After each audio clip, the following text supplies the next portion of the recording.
It is 10:01. Good morning from the 104.5 The Zone studios. I'm Lucas Panzica. In NFL news today, reporting by Pablo Torre revealed a 61-page document that shows an arbitrator ruled the NFL encouraged teams to collude regarding guaranteed money in veteran contracts. The arbitrator also ruled that there was no evidence that NFL teams accepted and acted on the encouragement of the NFL. In the NBA, the Boston Celtics are trading point guard Drew Holiday to the Portland Trail Blazers in exchange for Anthony Simons and 2 second-round draft picks. The NBA draft begins tomorrow night in Brooklyn. Pacers star Tyrese Halliburton has spoken out for the first time since tearing his Achilles in the first quarter of Game 7 in the NBA Finals on Sunday, saying he did not regret playing through the calf strain that led to the injury. Quote, "I would do it again and again after that to fight for this city and my brothers for the chance to do something special." Halliburton is expected to miss the upcoming season. For all your foundation repairs and waterproofing needs,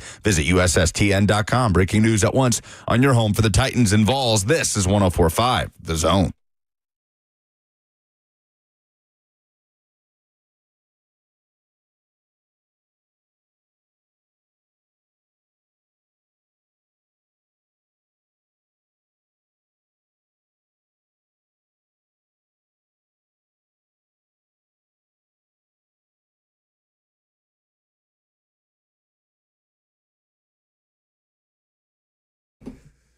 Good morning. Welcome into 104.5 The Zone. We got Collusion, baby. Should we call the lawyer? This feels like a good day to have Dan Lust. We're happy to have you for the next 3 hours. It's Robert, it's Lucas, it's me, and it's the NFL stepping in it yet again. We're going to get to some investigative journalism. It's the biggest story, I would argue, in sports today, given the level of accusations. I mean, they're not accusations. They're in print. The level of information, fact-based reporting that the NFL and the NFL Players Association have been trying to hide from you, from their constituency. The second time that word has made an appearance. Constituency, I believe, is the correct pronunciation. Did Robert tell you what was happening yesterday when you threw it to break and he appeared to not be listening? This was not for everyone. This was just for you. You don't have to tattle. I was trying to find constituents from the clip of "Oh Brother, Where Art Thou," but I couldn't spell constituents correctly, and it left me down a deeper rabbit hole than I intended. Is you or is you ain't my constituents? Yeah, well, you would think that would be easy to find. "Oh Brother, Where Art Thou," constituents. And it's like, the Constitution is not a part of "Oh Brother, Where Art Thou." I'm like, I get that. Like, what is spell check for? We could find a whole page of drops from that movie. Damn, we're in a tight spot. I'm a Dapper Dan man. Could do it all day, baby. It's so good. Anyway. But speaking of drops, we have one that's pretty apt for the news of the day in the NFL. I'm not looking at anything because all I see are lies and collusion. This whole season is null and void. Vollenoid. You're in 78. Give me your... That famously is Rodney Ruxin.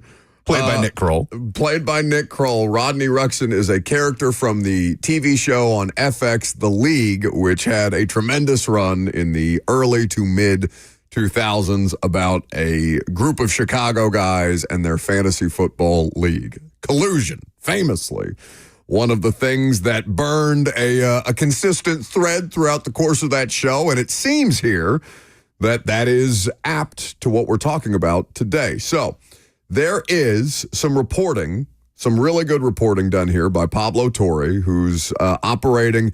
I mean, I guess he's doing the reporting for Meadowlark Media, which is Dan Le Batard's company. A lot of people splitting off. It's like Clay Travis, starting their own outlets and stuff like that, so that they're not necessarily, this is an important thing, by the way, so that they're not tied to network interests who are business partners with these leagues. Do you ever think about that kind of stuff? I mean, I feel like most fans don't, where you're just happy to take whatever information is disseminated to you from ESPN or NBC or Fox, when in reality, they're in business with the leagues.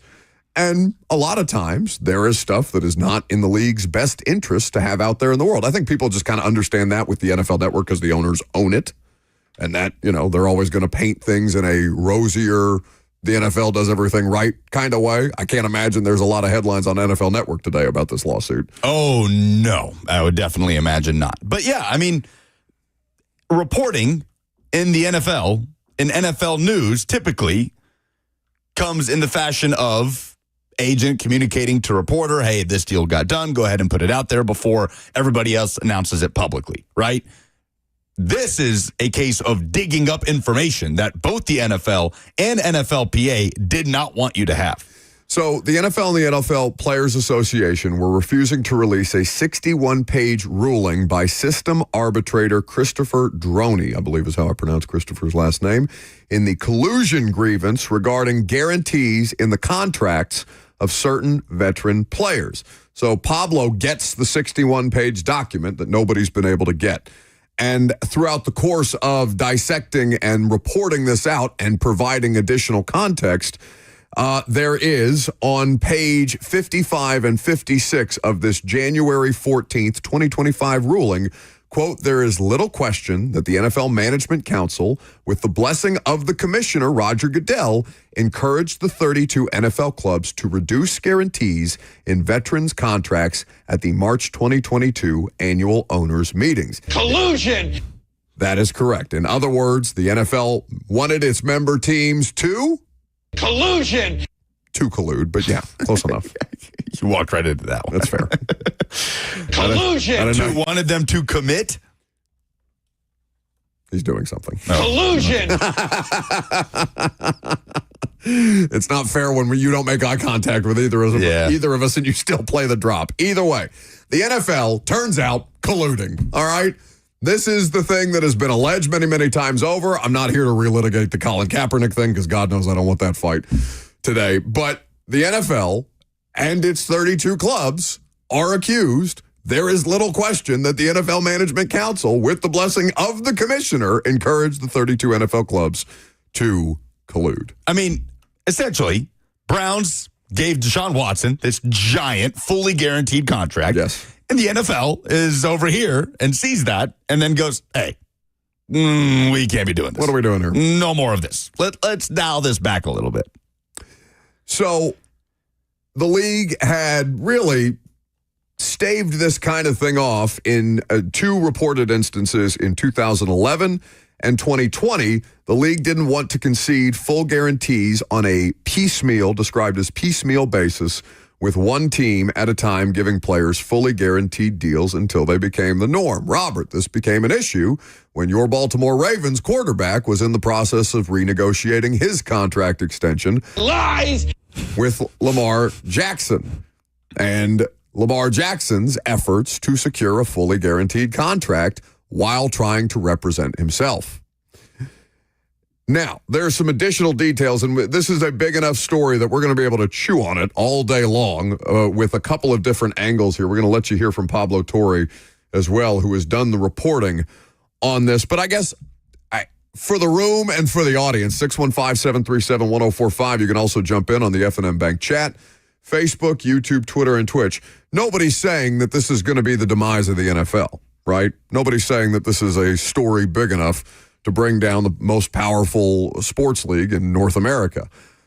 Is anybody at all surprised by this? No, not in the slightest. And we're all going to go about our days and our weeks and our months, and then the NFL season's going to come around. Nothing is going to change the consumption of football. Nothing's going to come of this at all. Well, that I don't think is true.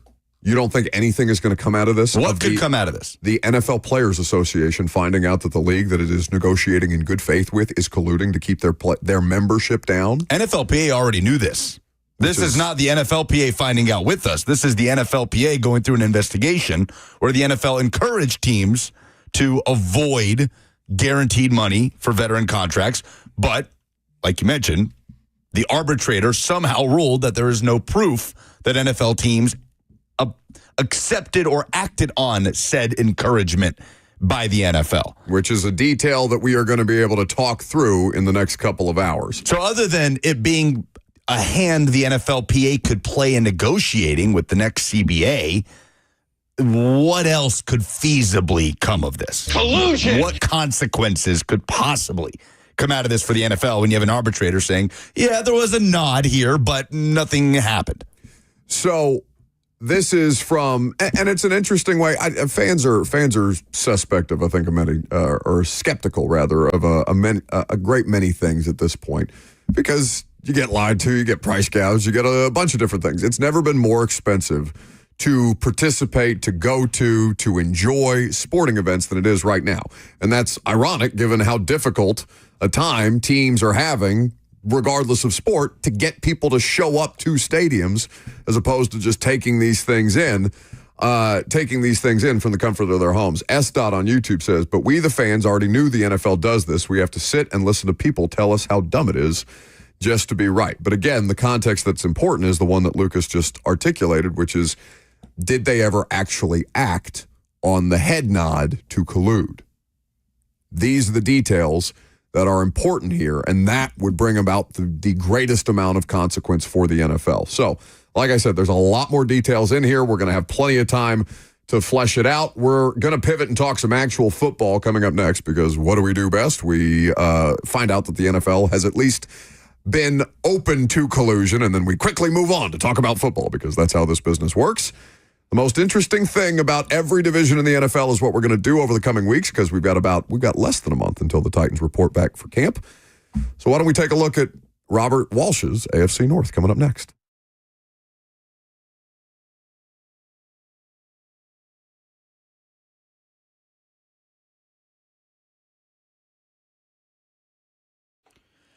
It is 10:12 a.m., which means in just over 45 minutes, doors will be open at Hattie B's locations across Middle Tennessee. The Factory at Franklin, Lower Broadway, Melrose, Midtown, Nashville West, even the Nashville Airport, and now in Nissan Stadium. Coming up with Titans games this year, you can get your Hattie B's famous hot chicken, a family-run restaurant that serves up your favorite Southern food and authentic Nashville hot chicken. Even if you don't like the spiciness of the chicken, it's just great fried chicken and the best sides in town, which, if you're like me, are critically important. The Southern Greens, my personal favorite, the pimento mac and cheese, you simply can't miss. Their fried chicken is hand-breaded, cooked to order. Add your spice level, hot or not, everything in between with your favorite piece of chicken, and top it off with some banana pudding or peach cobbler, which, by the way, you get a free dessert just by downloading the Hattie B's app, where you can order for pickup through the app. Skip the line, walk in, get your Hattie B's famous hot chicken, head back to the office. You can also order for delivery. So download the Hattie B's app today. Head to HattieB.com for catering options, and I'll see you at Hattie B's.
Welcome back to the show, fueled by Hattie B's Hot Chicken. We're happy to have you. 615-737-1045, the number if you want to jump in. So we're going to take a look, or we're all going to bring one interesting storyline for every division in the NFL. And by the time it's time for training camp, we will arrive at the AFC South and we'll have that conversation there. But since Robert's on the show and Lamar Jackson is in the news, felt appropriate. The AFC North is an easy division to start with. There's also, I don't know, what is the Titans fan relationship currently with Derrick Henry? I think the vast majority of them are rooting for his success, even if they want the Ravens as a team to fail, because that is a rival. And I think that's fine. But I don't know if there's still, if do you watch the Ravens games just to see what Derrick's doing? Is that a fantasy football thing? I don't know how to assign a level of interest in what Derrick is doing in year 2 in Baltimore as opposed to the newness of what last year was. I mean, the current Derrick Henry experience, if summed up in a word for Titans fans, I would just say appreciation, right? I don't think it's a situation of ill will, of how could you leave us for the Baltimore Ravens. I think all reasonable people kind of understood the situation. So I think it's pretty split. Like, a lot of Titans fans are like, okay, he doesn't play for us anymore. And a lot of Titans fans watch Derrick Henry with intent while simultaneously rooting against the Ravens. It's probably a little bit all over the place. Which is completely fair. Now, I think if there's a most interesting storyline in the AFC North, though, I don't know how you can have a conversation around this without starting with Aaron Rodgers, even though there's fatigue. I am tired of Aaron Rodgers. But in saying that, I do also acknowledge that there is a ripple effect of Aaron Rodgers, because if he is good enough to win 9 games or win 10 games and the Steelers sneak into the wild card again, that's fine, and that might be validating for Aaron Rodgers if he has a playoff appearance. It certainly wouldn't be going out as sad as his Jets career, his very short Jets tenure, ended up lasting.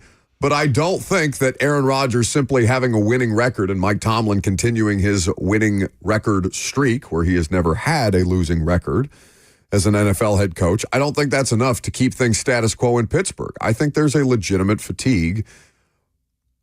I know that there has been a vocal part of the Steelers fan base that has been interested in moving on from Mike Tomlin for a while.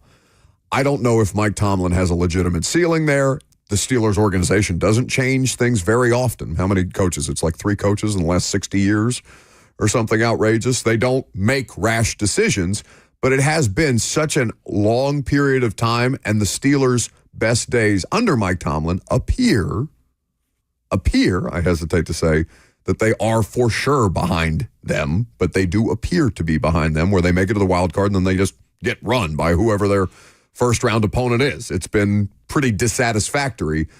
That is the definition to me, not what the Titans did with Mike Vrabel, but that is the definition of to me of it just not being good enough to win more games than you lose. Good, not great, huh? I think it's good, right? Like, Steelers fans, most fan bases would look around. Ramon talked about this a couple of weeks ago when he hung out with us in studio. He said that most fan bases, the Titans fans, would probably kill for a situation like the Pittsburgh Steelers currently have, even if there's plenty of questions there. Jags, Cardinals, there's all kind of irrelevant teams, franchises that have moments of success in their history, but not sustained success. You can't trust them to be able to do this long term. The Steelers, you can. But even Steelers fans are looking around, and I don't know what the feeling is in the organization. I wouldn't pretend to know. Also, by the way, Arthur Smith lost his father over the weekend. I don't know if you saw that. Fred Smith I did see that. Fred Smith passed away.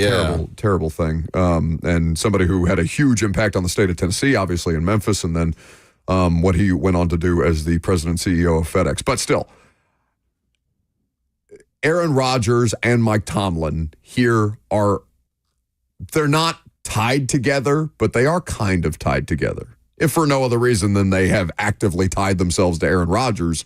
I just don't know how much of Mike Tomlin's fate is actually hung up in the Aaron Rodgers experiment. I begrudgingly agree that in arguably the most interesting division in terms of storylines across the NFL, I think certainly at the quarterback position, I begrudgingly agree that Aaron Rodgers and what happens with the Pittsburgh Steelers is the most interesting thing about this division. I mean, you can be exhausted about it and still acknowledge, it's kind of like, to a different extent, how tired are we all, at least in our world, of hearing about Stephen A. Smith said this or Stephen A. Smith said that? But the reality is that the aggregators will cover the Stephen A. stuff because it gets traction.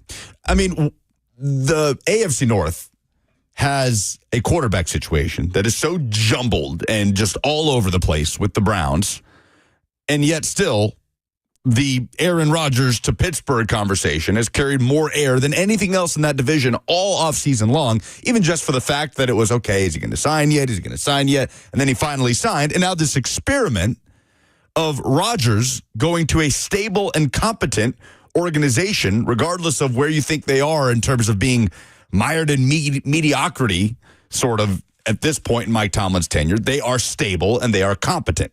Right? Nobody would disagree with that. They are one of the most stable and competent organizations in the NFL. And throwing Aaron Rodgers into that potion is a fascinating experiment. It's fascinating no matter how tired we are of talking about it. I don't think there is an NFL storyline just in terms of, let's see how this goes. Yeah. There's not one across the league that is more interesting than Aaron Rodgers. We'll all bitch about it and we'll still watch it. Yes, absolutely. So it sucks because I don't know who the Bengals or the Browns quarterback is going to be. I don't know if the Bengals are going to pay their guys on defense, and that's going to have a lot to do with their success this year. But I'd be hard-pressed to put anything across the NFL, much less the AFC North, above Aaron Rodgers in terms of intrigue and how it's going to play out. It's very but I think it's both things. It's both interesting and it's important. Like, I think there are multiple layers to it, which is why begrudgingly you have to acknowledge that it's one of the most interesting stories in football this year.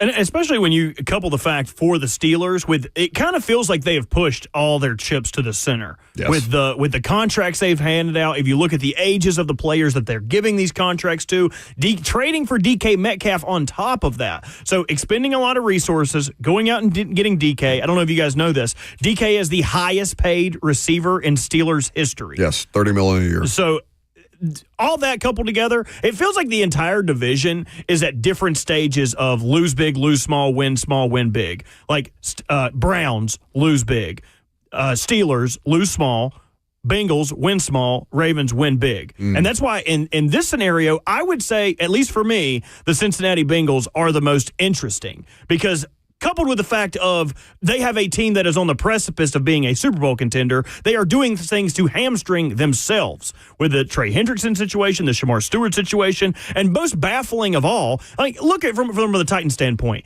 How often do people complain about, God, I wish we could get a left tackle. I wish we could get a pass rusher. And the Bengals have these things, and they are not willing to pay them. Like, they don't have to go out and find them. It's not about drafting and developing someone. You have someone right now who can do these things. And it's not like they're wanting for money. They have $31 million, and they're already scheduled to pay Trey Hendrickson $18.6 million this year. So how the Bengals handle digging themselves out of this hole and becoming who they could be off of talent profile is what's most interesting to me. Do they fumble this and they're just an irrelevant 9? Do they bungle this? Do they bungle this? Or do they find a way to galvanize the team around this? It still makes no sense to me that they're in the position they're in, but when you stink for long enough, you hit on draft picks, that sort of stuff is going to happen. Yeah, but like the galvanization of the team would be against the organization. Like, you would be galvanizing this year's team to be like, no, bleep them. Let's go win anyway. Or like in August coming together and being like, I know whatever happened in the summer is what happened in the summer. People weren't practicing. People are upset. All that's over with. Can they do that? Can they get to that place where it's like you have a team leader, a guy who's led the NFL in sacks? Can you get him to buy in again after you've poo-pooed him all offseason? Yeah, well, I mean, I'm only speaking from experience of covering one team, damn near 10 years at this point. But vibes are always good at this time of year in almost every camp everywhere except Cincinnati. And they have a great team. Right, Cincinnati, the vibe should be higher in Cincinnati OTAs, Bengals minicamp, than just about anywhere in the league based on who's on their roster, but they find ways to make it problematic to the point where it seems a bit toxic. Not their locker room. Their locker room seems to be looking out for one another because players understand that the organizations are going to treat them as disposable and that they have to do what they need to do to protect themselves, especially when your organization plays cheap and dumb like the Bengals are doing. It's got to be one of the most frustrated fan bases in the NFL.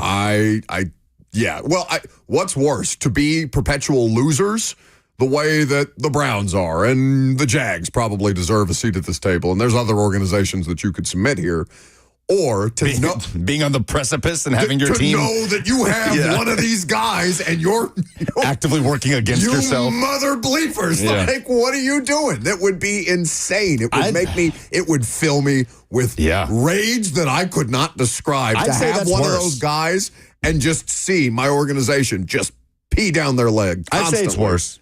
It's worse. It's so easy to, as a fan, slip into apathy when you're a Browns or a Jets, or in the Titans case last year, a Titans fan. If you ask a Jets fan what their team is going to do in the offseason, they'll tell you they're going to mess around and win 9 games. Sure. Like, it's crazy. Just as delusional as Cowboys. The Browns are the same. They are, but week to week, right, when you're sitting there at 1-8, like, it's very easy to be like, you know what, I'm going to do something else with my Sunday. Whereas as a Bengals fan, like, you can't just slip into apathy because you've got this golden boy at quarterback that you have to enjoy every minute of, but at the same time, you're pulling your hair out because of the way your franchise is squandering it. And we're watching them squander it in real time. There was some optimism that came out over the weekend as Trey Hendrickson is training in Cincinnati, seemingly getting ready for training camp with a trainer that has worked with a ton of Bengals pass rushers in recent years. So people see that and they're posting social media posts and they're saying, okay, so looks like he's getting ready for training camp in Cincinnati. Maybe that's a sign that something's getting done. Who knows, man? But I would put out Bengals as the most frustrated fan base in the NFL this offseason. The Browns, it's just about the quarterbacks, right? I mean, but even then, like, are we invested in what actually... The Titans and the Browns do play this year. So we, collectively, as a show and as a market, will be interested to see who at some point in... What do they play the Browns? December? It's later in the year. When they go to Cleveland late in the season, there will be a level of investment in who is playing quarterback for the Cleveland Browns. And it may be different at that point than it was at the start of the season.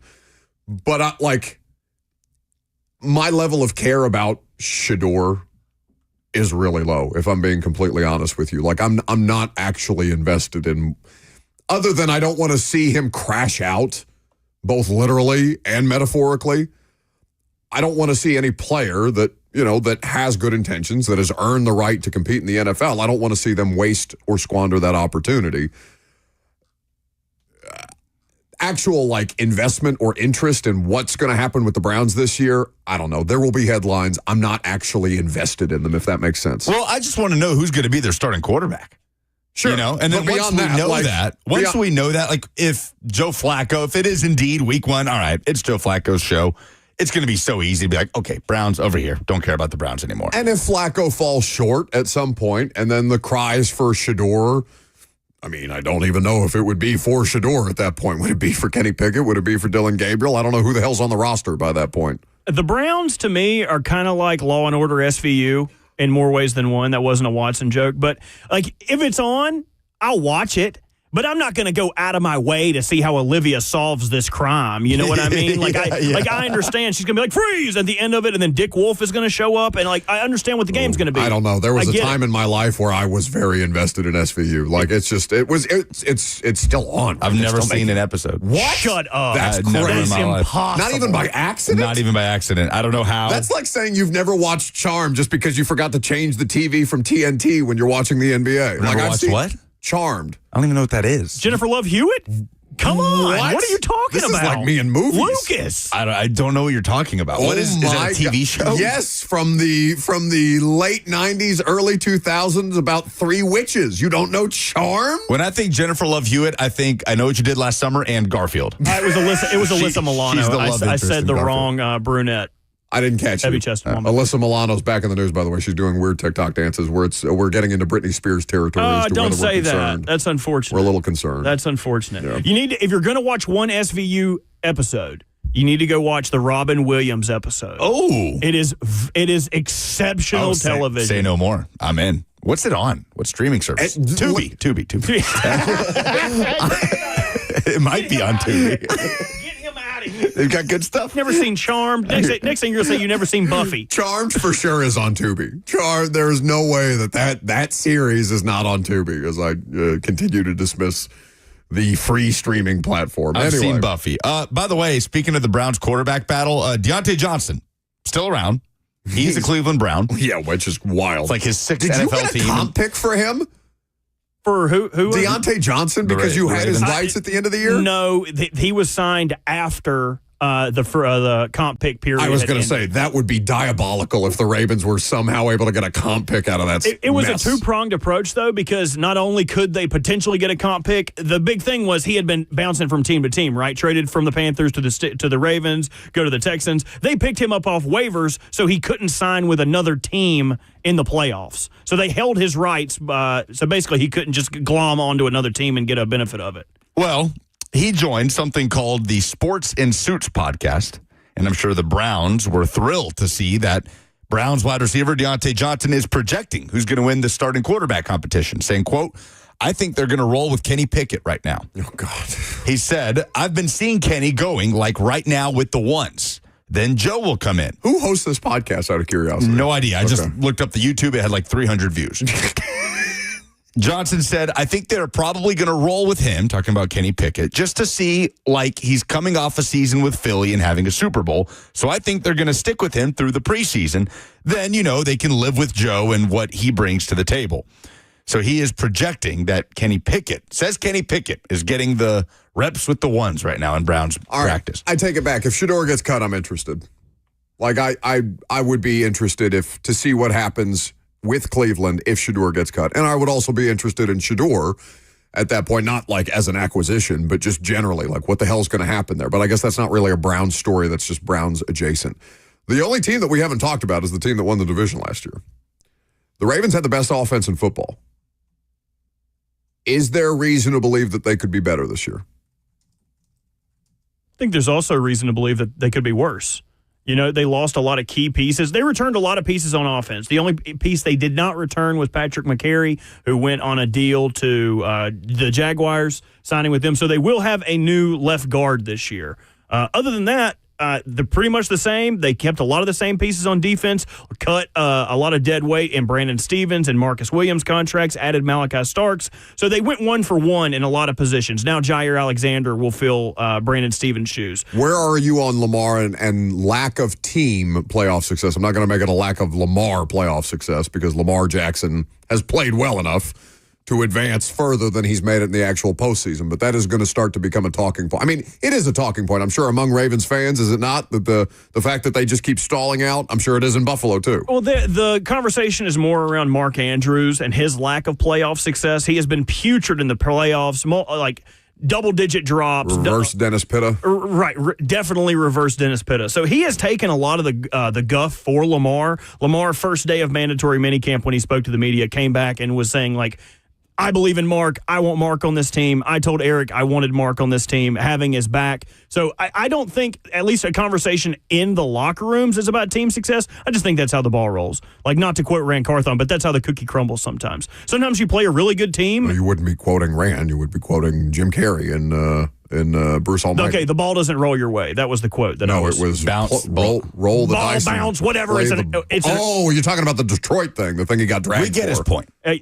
Well, he made it so poorly. I think when you play these games and you play good teams, sometimes you're going to lose. So that is me as a level-headed fan. I can understand how people who are not as level-headed or more fanatic would take it more harshly. You think you're level-headed? I think I've seen you come in here in a very, very, like, in deep states of depression. I can be upset. I can be upset that we lost. That's not upset. That's not upset is, I spilled coffee on my pants on the way to work. You come in here and I'm like worried about you. No, okay. I don't think I'm the Lucas, fan that's am I lying? This may be the only thing Lucas ever agrees with me on. Sad. I'm not disputing being sad. But you are disputing your level of sad. Your level of sad is like, you crater, bud. No, I am disputing my level of fandom where I'm like, the Ravens need to go sign Von Miller. The Ravens need to trade for this guy. Like, I understand what can happen, what cannot happen, what's plausible, what's not plausible. Don't make me out to be some kind of toaster bath goofball. No, I'm not. I'm just one of those. Because I'll do it. I'll do it.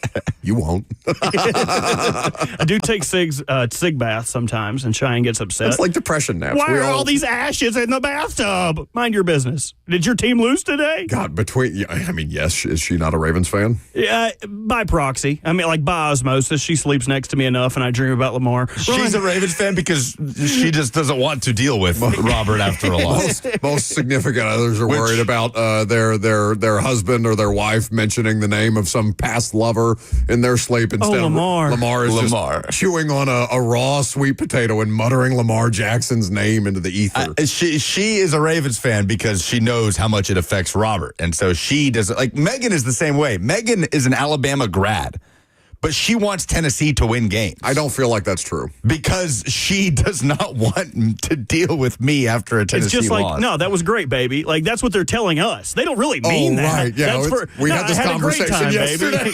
No, you did great. Like, roll over and take a nap now. Get off of me. Just get away from me. Yeah. 615-737-1045 is the number if you want to jump in. Do we have things to give away? We do have things to give away. Oh, my God. What a time to be alive. If you can tell us what made you say, oh, no, in this week at 615-737-1045, you can get your chance to win 2 tickets to see Whiskey Myers at Ascend Amphitheater July 19th, plus $100 to go to a Moment's Peace salon and day spa. I might just take that. I don't think anybody else needs that. I think I need a back rub and a foot rub.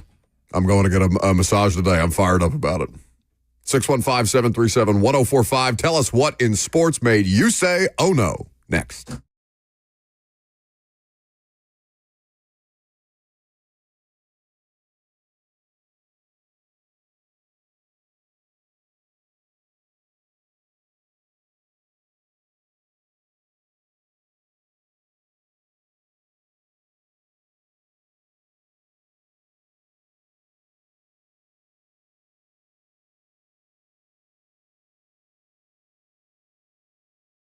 If you're getting to a certain point in your life, you may be feeling tired. You may be dragging. Things may not be working like they used to. And maybe you're thinking, well, that's just getting older. Doesn't have to be that way. It doesn't have to be inevitable. That's why I want to tell you about the Tennessee Men's Clinic, because these guys, they don't do guesswork. They make it happen. Real science, real treatments, no gimmicks, no online quick fixes that just leave you frustrated. Online pills are too expensive and generic to just not work. At the Tennessee Men's Clinic, their medical providers build a plan around you, your body, your goals, and what it takes to get you back to feeling like yourself again. Testosterone, ED treatment, stuff most guys don't even know exists, and they have incredible results. Their patient testimonials are top-notch. They are there to help you through that process and get you back to feeling like you used to. So call them today at 615-208-9090. That's 615-208-9090, or visit them online at TennesseeMen'sClinic.com.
Time to win some tickets, and apparently you guys are really into Whiskey Myers. Do any of the three of us, have we heard a Whiskey Myers song? Lucas and I were just talking about this amongst ourselves. Clearly we're the ones in the wrong here because the lines are loaded for the opportunity to win those tickets if you give us the thing in sports that made you say, oh no. And there's also a wonderful $100 A Moment's Peace Salon and Day Spa gift card that you could use. You could gift it to your friend, a loved one, somebody special in your life, whatever the case may be. What do you need? What is stressful in your life, please? My upstairs AC unit blew out yesterday. Oh, my God. It was so gross watching him on primetime last night. It had to have been 83 degrees up there. It was 84. I was dripping. Yeah, but you were still sitting naked in a chair doing primetime. Yeah, well, be that as it may, it was easier to have my clothes off than on. And it's my seat. So. Why wouldn't you just do it downstairs? Because I'm not doing this with you. You're not going to drag me into the mud and make me look like a buffoon. No, I think it was broadcast for a live streamed audience yesterday. You looking like a buffoon in a dark, small room with non-working air conditioning as you sweat through that poor chair. Never felt worse for an inanimate object in my life. Anyway. Well, it's the one you're sitting in today, so. 615-737-1045 is the number. All right. Thing in sports that made me say, oh no, I mean, the easiest thing in the world is I literally dropped my head into my hands when Tyrese Halliburton got hurt. It's just awful. He had the Achilles tendon repair surgery. He's posting from his social media accounts this morning. The worst part of it is the Game 7 thing is soul crushing, right? Because you have no idea when the next time as an athlete you're going to get back to a situation like that. As a fan, you have no idea when your team is going to get back to a situation like that. But it's not the fact that that's the only thing that happened there, because now he's going to miss probably, I would imagine, all of next season, no matter if they are a playoff team. Oh, yeah. Him and Jason Tatum are not going to be available for their respective teams. Dame Lillard is obviously older, so that's different. 3 Achilles tears. The rate of injury in this NBA playoffs to star players was depressing. Darius Garland for the Cavs was hurt before this thing really even began. And the Cavaliers were the best team in the East this year. The Mavs, man, like right after the Luka trade. Yeah. Kyrie going down. Yeah, brutal year for injuries. Tyrese Halliburton, the only way he plays next season is if the Pacers are back in the finals again, right? Or maybe Eastern Conference Finals. I cannot imagine. But that's what KD got in trouble with, right? He was injured and then tried to come back in the finals and got hurt again. Just shut it down. Yeah. So Tyrese Halliburton, just the general state of things, whether you're a Celtics fan, whether you're a Pacers fan, that sucks. That just really sucks. Well, what made me say, oh no, is on the flip side of that for the champions, the Oklahoma City Thunder, NBA champions for the first time since moving to Oklahoma City. And it's the youngest team in the NBA, an average age of about 24 years old. Players on the Oklahoma City Thunder have never, other than Alex Caruso, won a championship at the professional level. They've also you see Caruso saying, "No, I got a real one this time." He was downplaying kind his of poo-pooed the bubble championship Lakers ring. Yeah. I got a real one this time. Yeah. Players on the Oklahoma City Thunder, not named Alex Caruso, also have never made mimosas for brunch, and it shows because none of them knew how to pop a bottle of champagne. What? They are literally in the post-game locker room being taught by Alex Caruso on how to open a bottle of champagne. Not only being taught by Alex Caruso, but according to Isaiah Hartenstein, watching YouTube videos to learn how to pop bottles. This is Hartenstein locker room? In the celebration. This is Hartenstein after the game. I mean, first of all, none of us knew how to do it. So it was more like, those like YouTube tutorials. And so we were just asking AC how to do it. And so it was a kind of not really in sync because no one knew how to do it. But, yeah, shout out to AC for kind of teaching us how to pop champagne, I guess. You seriously didn't know how to open a champagne bottle? No.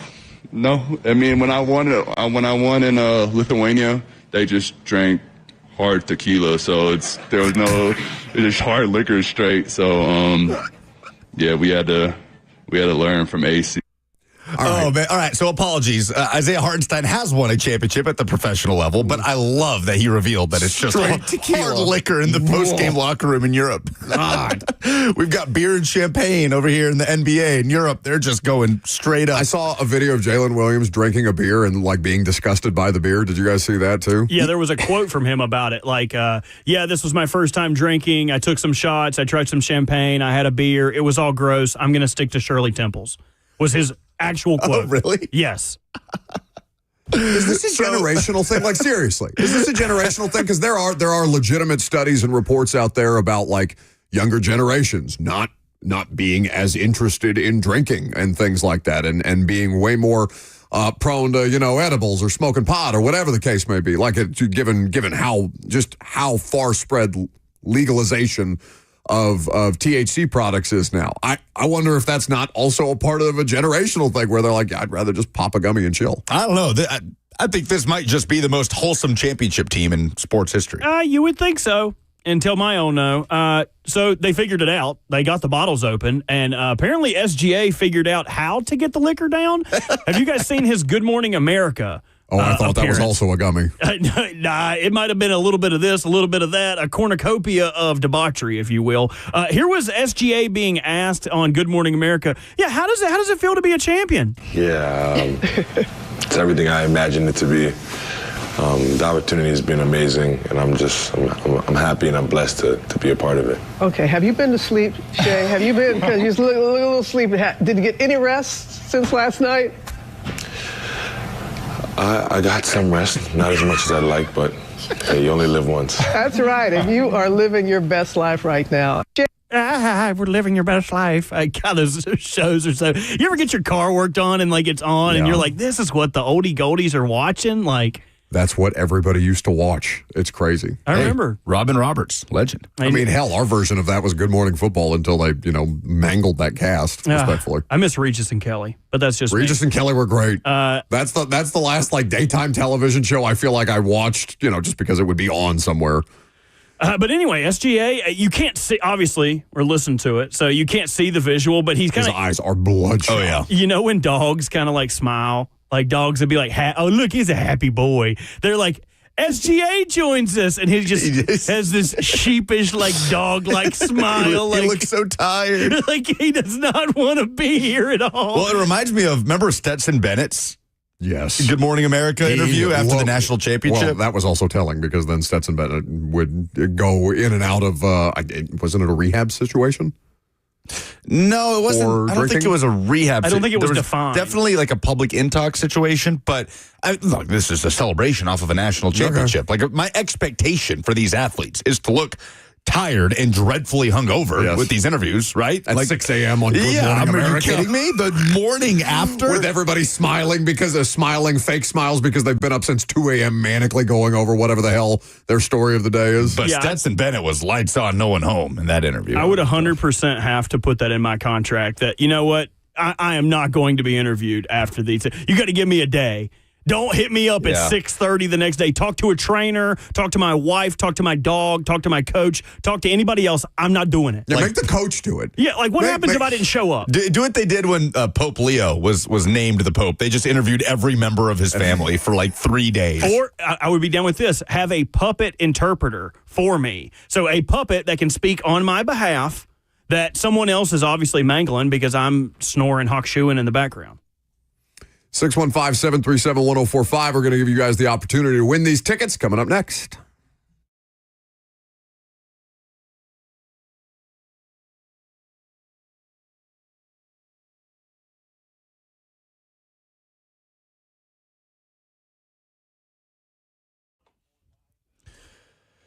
Friends, if you're new to Nashville or you've been here a long time, odds are you've got a clean-out project that is long overdue. Hey, it's Lucas Panzica to tell you about the most reliable folks I know that can help out. They are the folks at J&J Services. For over 20 years, J&J Services have been providing dumpsters for local businesses, construction sites, home clean-outs, and demolitions. They provide commercial dumpster service for your favorite restaurants and convenience stores. They even provide roll-off dumpster service for everyone, from 60-story high-rises boxes to your neighbor's farm. J&J Services can offer trash compactors as well that makes those large loads a little bit smaller, and they can supply you with porta potties for your special event. For the safest, most reliable service you can get in Middle Tennessee, call them today for a free quote at 615-599-7778, jnjservices.com, where they always keep it trashy.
It is 11 o'clock. Good morning from the 104.5 The Zone studios. I'm Lucas Panzica. In NFL news today, reporting by Pablo Torre revealed a 61-page document showing an arbitrator ruled that the NFL encouraged teams to collude regarding guaranteed money in veteran contracts. The arbitrator also ruled that there was no evidence that the teams accepted and acted upon the encouragement of the NFL to reduce that level of guaranteed money. In the NBA, the Boston Celtics are trading point guard Drew Holiday to the Portland Trail Blazers in exchange for Anthony Simons and 2 second-round draft picks. The NBA draft is tomorrow night in Brooklyn. Pacers star Tyrese Halliburton has spoken out for the first time since tearing his Achilles in the first quarter of Game 7 in the NBA Finals on Sunday. Halliburton said he did not regret playing through the calf strain that led to the injury on Twitter. Quote, "I would do it again and again after that to fight for this city and my brothers for the chance to do something special." Halliburton is expected to miss the entirety of the upcoming season. For all your foundation repairs and waterproofing needs, visit USSTN.com. Breaking news at once on your home for the Titans and Vols. This is 104.5 The Zone.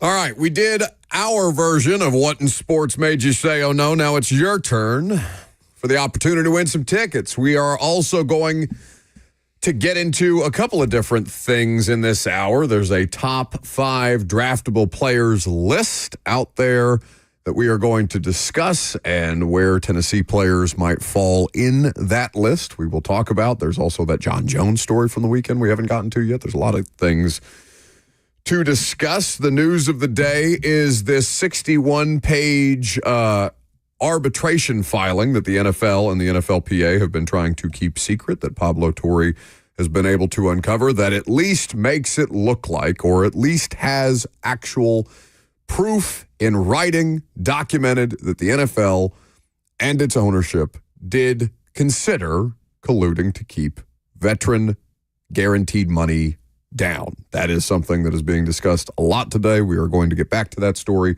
at some point. 615-737-1045 is the number. In the meantime, if you want to jump in for the chance to win those Whiskey Myers tickets and a $100 gift card to a Moment's Peace Salon and Day Spa, let's start with Jake in Inglewood.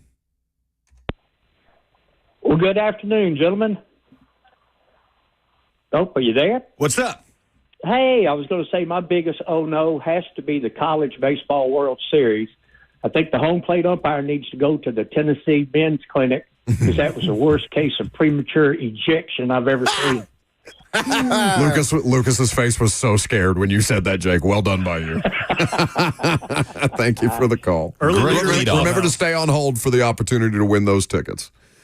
So College World Series umps, yeah, just a tough scene. We played that audio from the Coastal Carolina head coach yesterday, who just, again, comedic timing, excellent, even though he was very upset about the way his team lost.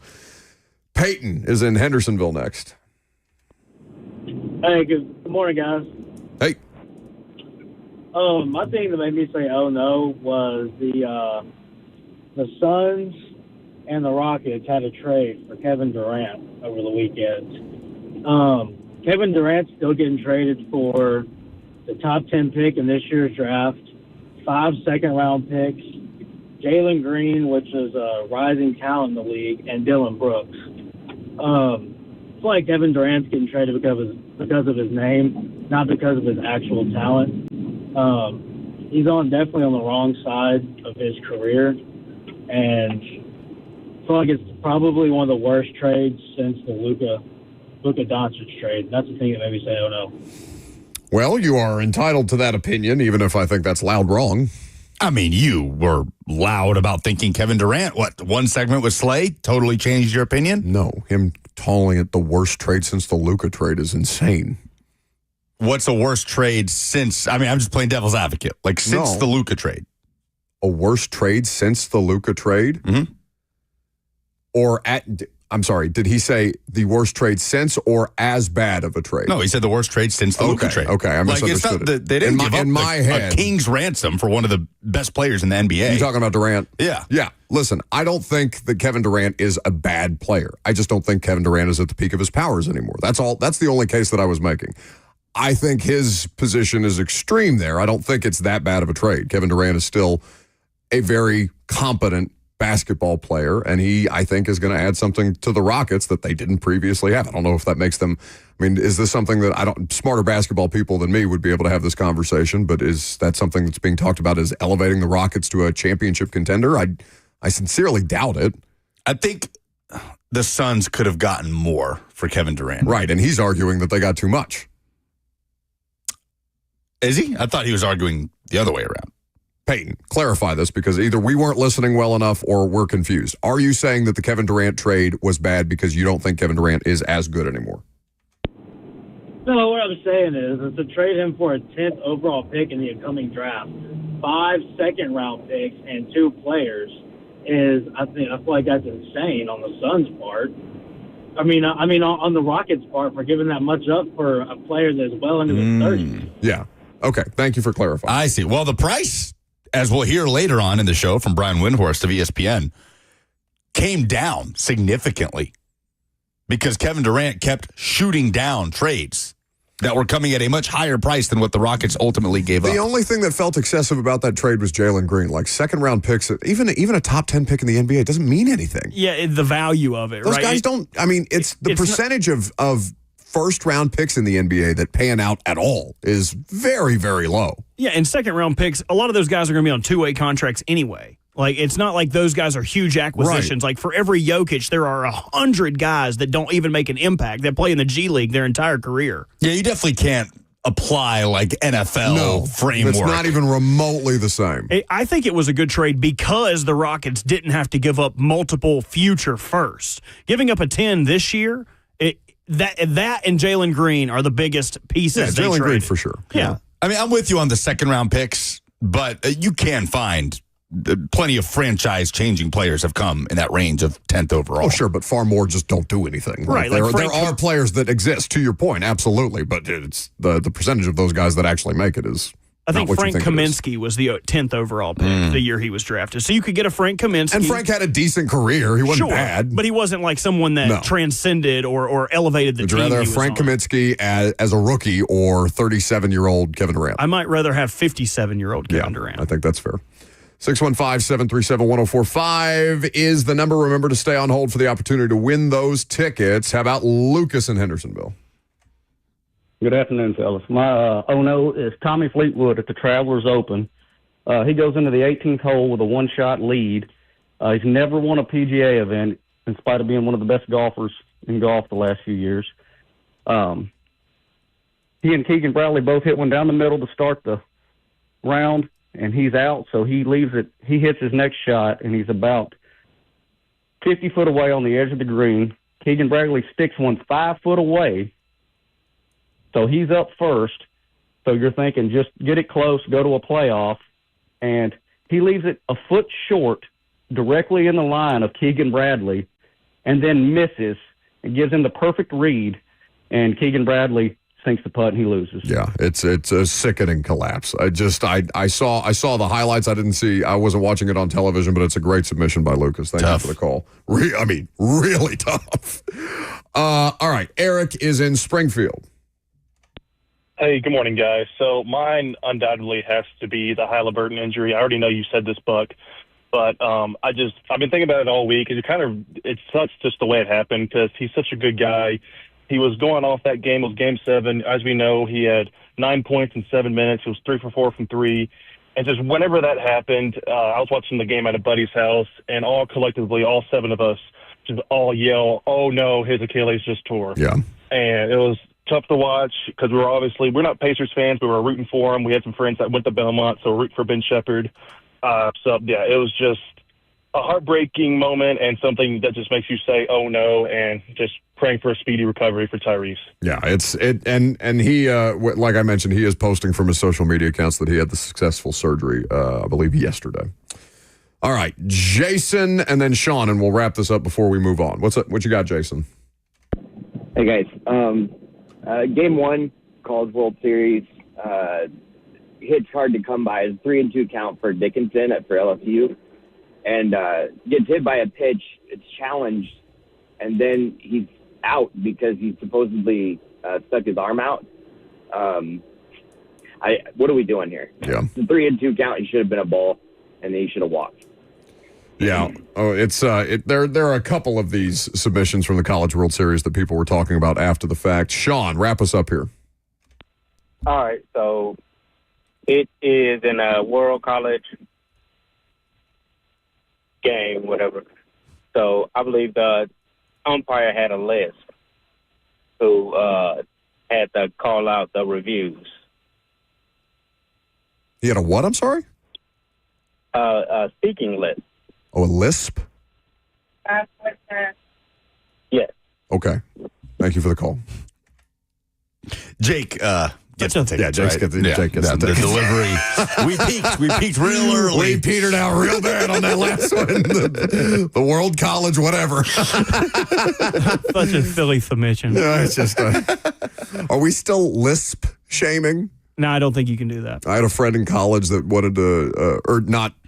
I didn't go to college with her, but she was a high school friend that went to college at Ole Miss. She was going to study sports broadcasting. She had a lisp, and the idea of her attempting to say ESPN with a lisp was, I think, a bit of her undoing. If you can't help it, I ain't gonna dog you for it. If you're fat, it's your fault. Just like me. I'm sitting back here, chunky monkey, dude. It's all me.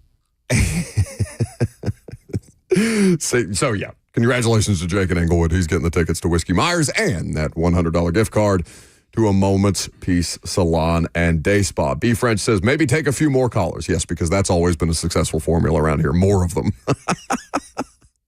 Pretty good today. Sometimes not, but good today. All right. We are going to get into this top 5 draftable players list coming up next. There's some information on Tennessee players as well. I'm Buck Rising. It's 104.5 The Zone.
Welcome back to the show. Fueled by Hattie B's Hot Chicken, the best hot chicken in the world. It is officially the 11 o'clock hour, which means that Hattie B's is open. Download the app. Go check them out for lunch. Any one of their Middle Tennessee locations. First order via the app comes with a free dessert, which is always good. 615-737-1045. Are you a banana pudding person? Am I a banana pudding person? But does it have to have the vanilla wafers in the banana pudding for you to be a banana pudding person? Because I am that person. I don't discriminate. I did have an interesting food question I wanted to ask you guys. Lucas, have you ever had duck sausage before? Duck sausage? No, I don't think so. Why don't you duck down there and get you some? He doesn't get it. I hit Buck with it yesterday. Why does nobody think that this is as funny as I do? I got hit with this one time, and then I try to hit y'all with it. And look, Buck ain't even laughed. That was good. That's a good setup, clean finish. Come on. Well, what's the, help me out with... Oh, explain it to me. Please. Explain it to why it's funny. No, I'm not doing that. Okay. You know what he's referencing.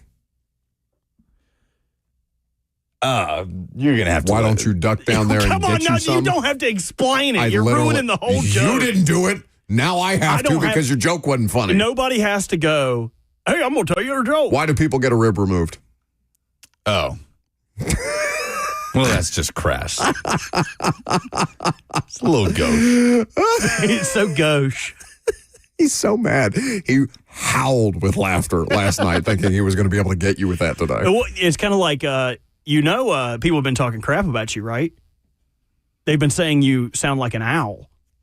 Who? Yeah. Yeah. Gotcha. Very good. They're going to love it in the chat. The one person got it. There is a list. It is list season, and we have a list. 2026 NFL Draft Prospects, ranking the top 5 prospects at every position. It's Matt Miller. It's our buddy Jordan Reed at ESPN. They each put together their 2 lists. Lucas normally doesn't like talking about college football players before a college football season when we've just gone through a draft process. But why was this list interesting to you before we get into the names on it? Well, just kind of establishing the top players at every position as it relates to the NFL draft and what they are as draft prospects. But I think it also kind of evens up with the best players at their respective position for the upcoming college football season, with some exceptions, right? Jeremiah Smith is the best wide receiver prospect in all of college football. Yes. He is a true sophomore. He is not draft eligible for another year. Like another Brock Bowers running around out there. Yeah, so when you look at this list, in the top 5, Matt Miller has Clemson receiver Antonio Williams as his number 1 wide receiver prospect, and Jordan Reed has USC's Jacoby Lane as his number 1 wide receiver prospect. I mean, this is going to be a year of college football and NFL fans learning a lot of names at the wide receiver position. The top 5 for Matt Miller, wide receiver draft prospects this year: Antonio Williams of Clemson, Jordan Tyson of Arizona State, Eric Singleton Jr. of Auburn, Denzel Boston of Washington, and Carnell Tate of Ohio State. Other than Carnell Tate, I would guess that the majority of college football fans, I've never heard of any of these other guys. They probably watched Jordan Tyson a little bit in the playoff last year, but unless you're keeping up with recruiting and the personnel stuff going on, then you're probably not that in tune with Denzel Boston of the Washington Huskies, who Matt Miller says is his number 4 receiver prospect going into the season. So there's a lot we can find out about these players, and there's only one Tennessee player on here. You already know who it is, right? It's Jamal McCoy, the cornerback, who Matt Miller has as his number 1 cornerback prospect going into the season. Jordan Reed has him as his number 2 cornerback prospect, behind only A.J. Harris of Penn State. He got a torn ACL in January. Right, and so that's the caveat here. And he is named in this particular category as the toughest player to rank by Jordan Reed, who writes, the Oregon State transfer thrived in his first season with the Vols, intercepting 4 passes and looking like the CB1 of a strong 2026 corner class. But he suffered a torn ACL during a January training session, putting his status for 2025 in doubt. Can McCoy return to the field this season, and how would he perform if he does? So that's a huge question for Tennessee's cornerback room. Jamal McCoy tore his ACL in January, and we'll see what his recovery looks like. The good news is Tennessee is relatively deep at the corner spot. Ricky Gibson, who played opposite Jermon McCoy and played really good football for Tennessee last year, was a threat to enter the transfer portal. Everything gets smoothed out during spring practice. He is still a Vol and will be for 2025. And they added Colton Hood, who had an impressive season for Colorado last year, made more impressive by the fact that he's playing opposite Travis Hunter, right? And he's often seeing the ball a whole lot more than Travis Hunter did. And his PFF numbers were good, a pair of interceptions, no touchdowns allowed, and so on. So it's a deep room that will enable Tennessee to not rush Jermon McCoy back from the ACL injury. They don't have to just go all out to make sure that he plays week 1 against Syracuse in Atlanta. But we'll see what his timetable looks like and how it affects his draft prospects, because other than Jermon McCoy, if Tennessee is to have a draft prospect rise up the boards in the 2025 season, he's going to have to kind of come out of nowhere as it pertains to the bird's eye NFL draft analyst view. Joshua Josephs comes to mind for me, who is a trait C, long, athletic pass rusher that is asked to step up and basically fill that void left by James Pierce Jr., highly recruited guy, 4-star prospect that honestly most Tennessee fans had higher expectations of at the start of his career than James Pierce Jr. Can he make some noise this year as a draft prospect with a productive season? There's opportunity all over the place that falls under this sort of descriptor of Tennessee's football team this year, which is talented but unproven. Jermon McCoy is talented and proven, but he's hurt right now. So he is without question Tennessee's number 1 NFL draft prospect across the board. I wonder how this conversation would be changed if Nico was still there. Jermon McCoy would still be number 1. And I imagine Nico wouldn't crack this list of top 5 at the quarterback position if he was still a Tennessee Vol. I think that's a reasonable expectation.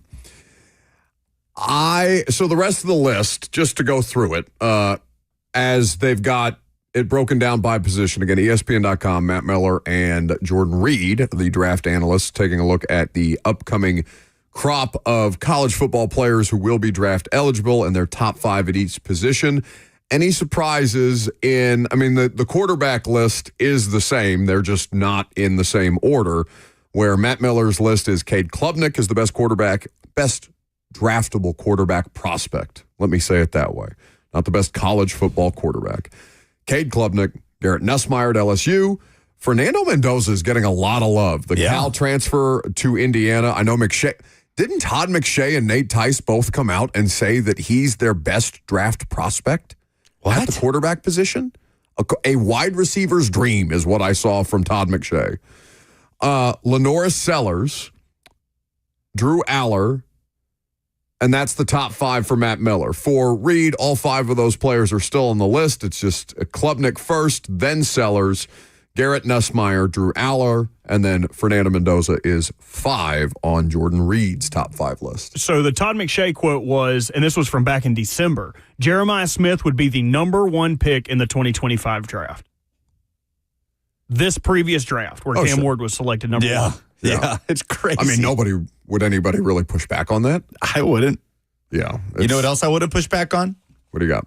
The fact that that's right, you listening in your car should come to our Split Happens Bowling Bash. Yelling at me. On Thursday night with special guests and listeners at King's Dining and Entertainment in Cool Springs. That's right. We're bringing it back, and it's going to be a fun night of bowling, food, drinks, prizes, and more, all to help benefit Home Street Home. There will be opportunities throughout the course of the night to donate to Home Street Home. Admission for you is free.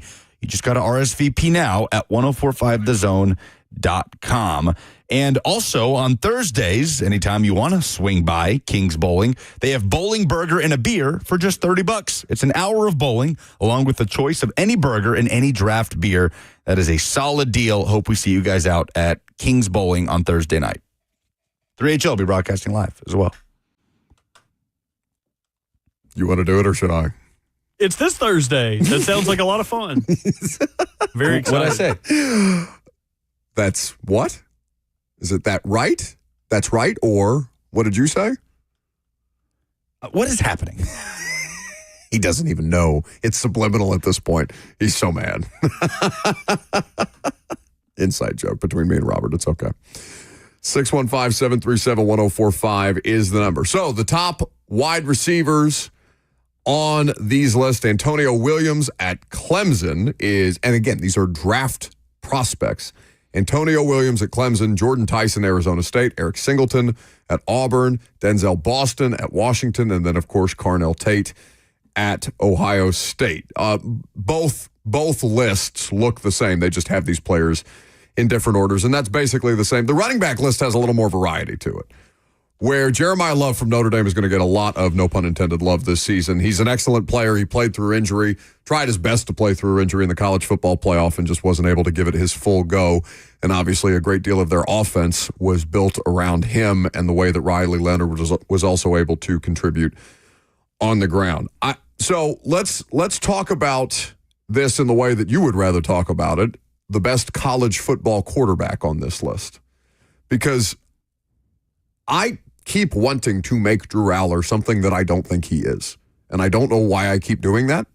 Maybe it's just because he looks the part, and I'm trying not to get caught up in the Will Levis, Paxton Lynch of it all, if that makes sense to you, where I look at a player, I see the physical gifts, I see the arm ability, right? It's about potential, and I get,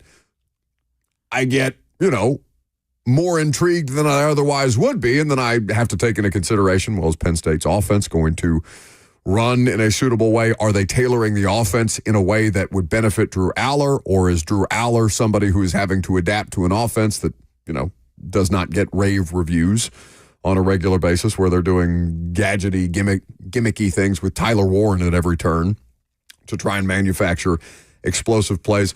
Lenoris Sellers, this year at South Carolina, I almost want to, maybe we don't have to do a best college football quarterback in the upcoming season discussion, but I think Lenoris Sellers is the most interesting quarterback in football this year. He's the most fascinating. Yeah. I would agree. Yeah. I mean, there's sort of this, I would say it's a consensus, but not a convincing consensus that Cade Klubnik is the number one QB, but that can be rearranged, as it is every year. This time last year, right? Like Carson Beck is the number one overall pick on the majority of draft boards. Cam Ward's nowhere near the number one overall pick. So who is going to kind of grab their offense, their team by the reins in 2025, the way Cam Ward did last year? Will there be that player? It'll be interesting because with this top five, all of these guys are established starters at their respective school, with the exception of Fernando Mendoza, who comes in as a transfer, like you mentioned, from Cal to Indiana. Lenoris Sellers has to be the most interesting of this crop of players, right? The ability to make plays happen with his feet, the off-schedule plays. If he can get reined in at all at South Carolina this year and do it consistently from start to finish. So wait, what do you mean by reined in? Just letting loose some of the mistakes that kind of come with the Lenoris Sellers experience and just trying to channel the just electric ability to make plays with his legs. Because the thing about Lenoris Sellers, his most impressive performances this year weren't the ones that lit up the stat sheet, right? Like, when you think Lenoris Sellers 2024, is there a game that comes to mind for you? They played, I can't remember the opponent at the end of the season where he just went nuts. Clemson. It's the Clemson game. On the road. He went absolutely insane. Crazy. Clemson had that game in hand, and South Carolina just snatched it away. A 17-14 win. Lenoris Sellers stole the show in that game. He was 13 of 21 for 164 yards and an interception. But he had 166 yards and 2 touchdowns on the ground. So there needs to be more consistency there in the passing game for Lenoris Sellers, who had some great performances throwing the football in a shootout against a ranked Missouri team where he throws for 353 and 5 touchdowns, right? Completes 70% of his passes. Like, we saw it in spurts last year against Texas A&M in a blowout win, a ranked Texas A&M team. He was impressive in that game. Blowing out Oklahoma, impressive in that game. But to see it more week to week on a more consistent basis will be important for Lenoris Sellers. I wonder if he doesn't fit that mold of, in terms of physically what you want out of a dual threat quarterback prospect. I think he fits that mold more than any other of these guys on this top 5 list. It's going to be a really interesting year at the quarterback position. Somebody's saying he looks like Urkel. Is that true? I mean, I am a fan of the shades. What do you call those? The rec specs. The rec specs? Yeah. Maybe more like Stephon. He kind of rocks the rec specs. So not Urkel, but Urkel's alter ego? Yeah, when Urkel goes into that big machine, he turns into a suave, cool guy, Stephon. I wouldn't say he would be Urkel. Well, Stephon would be 6'3", 242 pounds, dual threat quarterback, completing north of 65% of his passes in college football last year. I would agree with that. South Carolina in this year's SEC, I guess we could make this a college football conversation if we wanted to, because the draftable player thing, so much changes throughout the course, and it's a good kind of like litmus test. All right, this is where expectations are currently. How can expectations change throughout the course of the season? And that's all well and good. But to look at South Carolina's schedule this year, Tennessee does not play South Carolina in 2025. But we talked a little bit about this yesterday with Pate, where they start to really kick things into gear. Their first SEC game is Vanderbilt. Is that as interesting a game in the SEC, in the initial ongoing SEC competition as is out there? It's not the most high-profile game, right? But South Carolina and Vanderbilt are both interesting teams heading into this year's conference. I don't know what direction either of them are going to head, where South Carolina had a decent year, 9-4 last year. It seems like they way overachieved based on how people were talking about Shane Beamer's team before the 2024 season actually began. They definitely overachieved, and they were 2 plays away from being an 11-win football team. Like, they lose 27-25 at Alabama in a game that they almost stole in Tuscaloosa. And I think most of us remember that loss to LSU, where you could make a very good argument that officiating played a huge role in LSU coming back from down 17 early to win that game in Columbia. So, yeah, I think overachieved is a proper way to describe South Carolina's 2024, yet still there was more meat on that bone.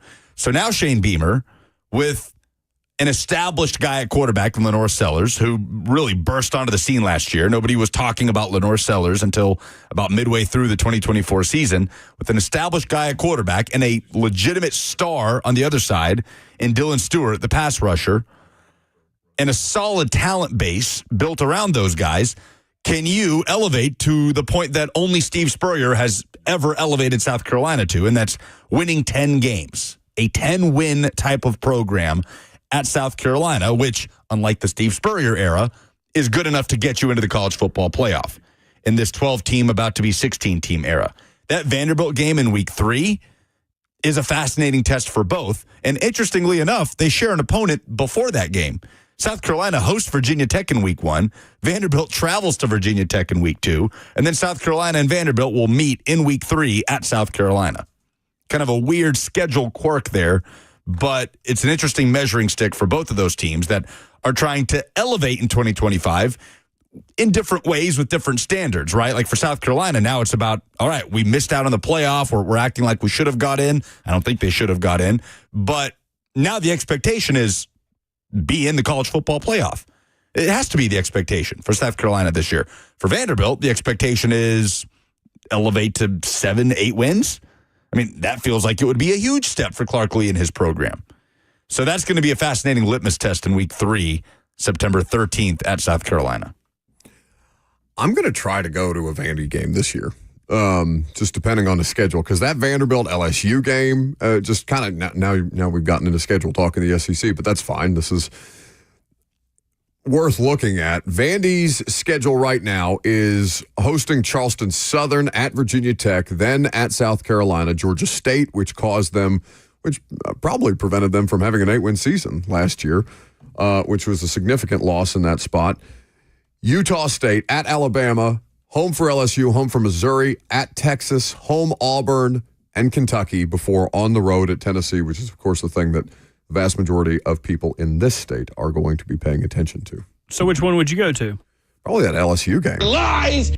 You ain't going to no game over there. You don't think I'm going to go? No, I don't. Not unless they put you in a box or I something. used to do every Vanderbilt home game. Back in the day? Yeah. When you still had ambition and drive? Yeah, it's been a long time. We're so past that.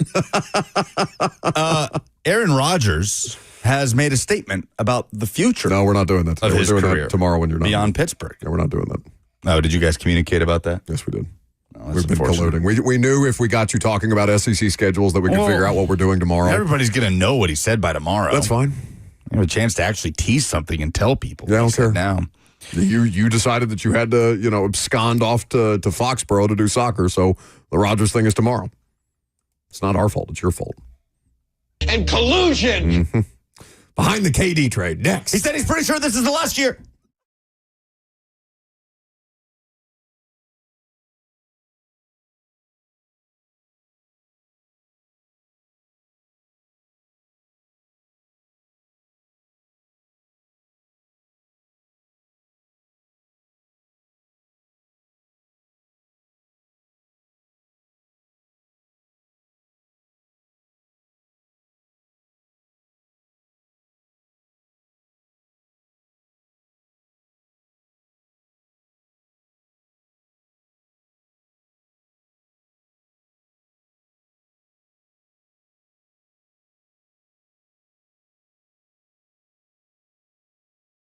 Murfreesboro golfers, it's time to say goodbye to pain and hello to a better game. And Lucas, shut the hell up with Burrow Chiropractic's revolutionary stem wave therapy. Stem wave therapy is a non-invasive, cutting-edge treatment designed to help golfers get back on the course pain-free. This advanced therapy uses sound waves to target and repair damaged tissues, providing natural, long-lasting relief. This is something that I've done myself. As a matter of fact, I was having shoulder issues, and they were able to get me back right so fast. At Burrow Chiropractic, their expert team is dedicated to offering personalized care that caters to each individual's unique needs. Stem wave therapy is perfect for treating chronic pain, inflammation, and even old injuries. Plus, Burrow Chiropractic is proud to be the official chiropractic provider for Middle Tennessee football, making sure their athletes stay in peak condition. So go to Burrow Chiropractic today. The number is easy, 615-410-7643. That's 615-410-7643.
Welcome back to the show, fueled by Hattie B's Hot Chicken. So the news of the week is that Kevin Durant got traded from the Phoenix Suns to the Houston Rockets.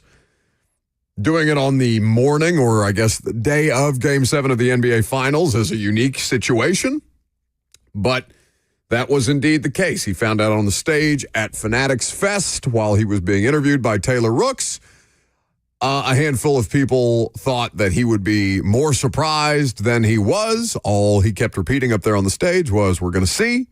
The details of it are at least now starting to emerge. And Brian Windhorst of ESPN was on television today or yesterday talking about this. Where'd you pull this clip from?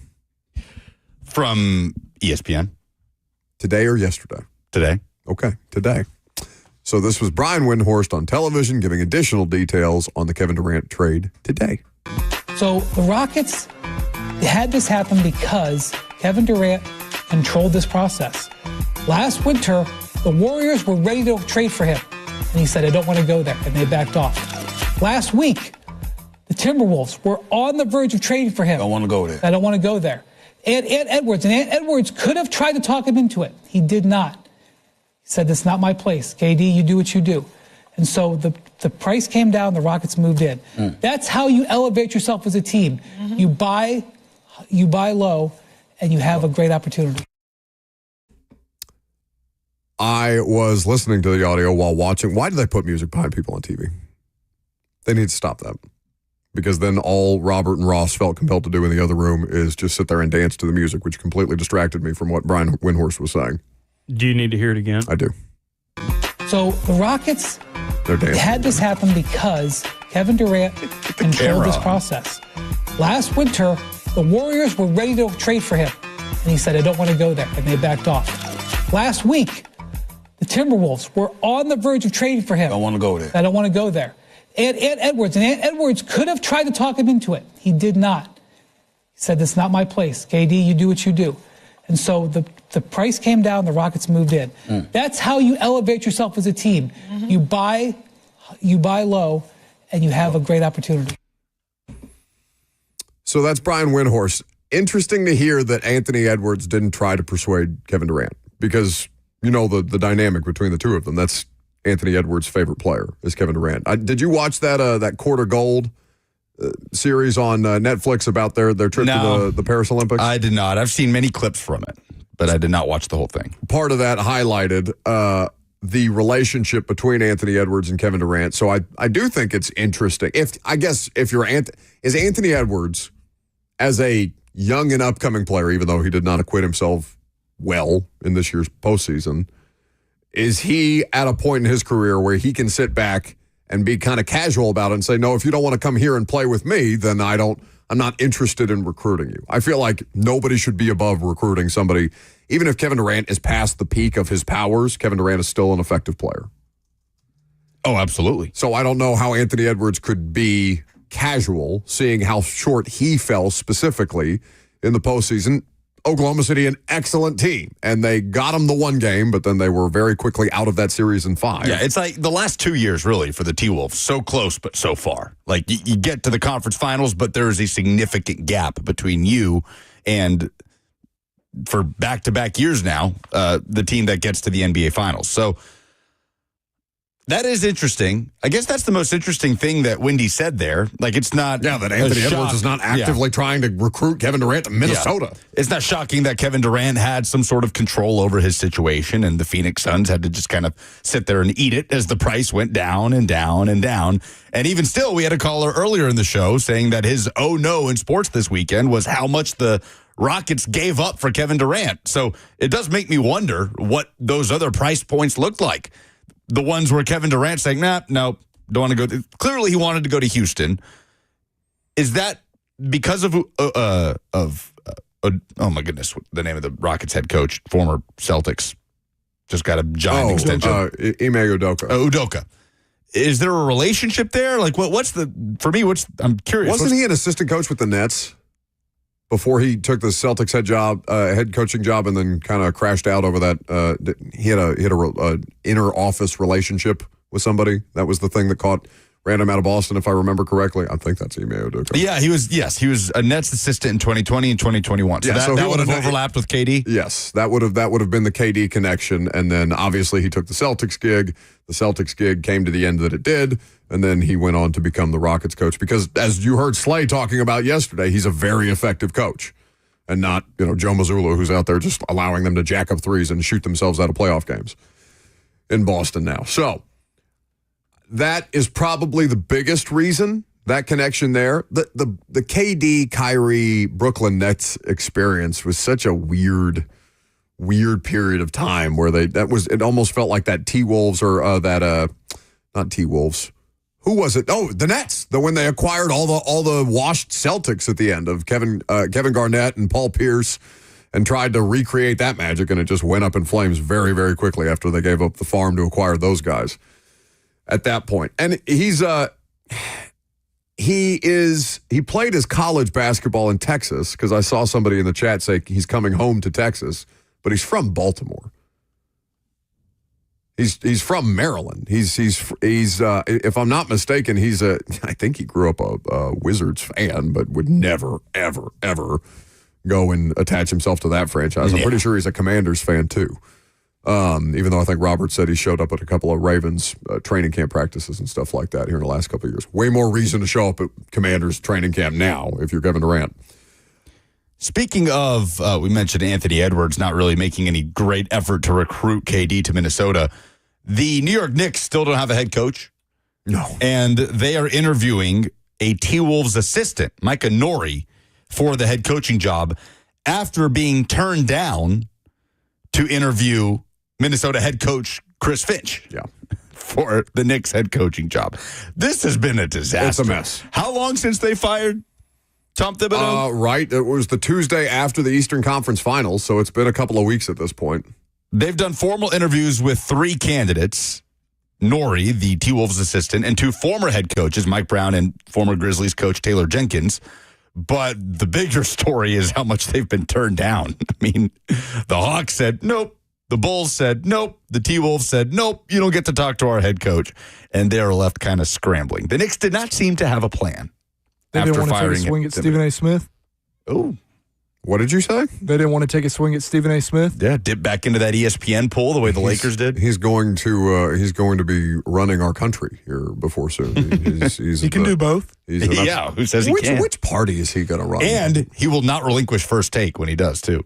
He'll be the president of the United States. The president of the United States. What really is the difference between what's going on right now and what that would be? The head coach of the New York Knicks and the host of First Take on ESPN. I saw Biden and Trump debating about their golf game in a debate. Yeah. Like after that, it's just all sports talk at this point. And he will also host his own late night show. And his Sirius XM show. I cannot. I mean, that is going to be an entertaining thing for a period of time, and then it's just going to deeply depress me, is all that's going to be. The Knicks, their plan was to elevate, and also the player that they traded for, Mikal Bridges, investing in him seeming to have a bit of a disconnect with Tom Thibodeau, and also the thing that comes with Tom Thibodeau. How many years had he been in New York? He'd been the Knicks coach for 5 years. 5 years is a substantial period of time, especially when you are famous for grinding your players to dust with how many minutes you play, how short your rotation is.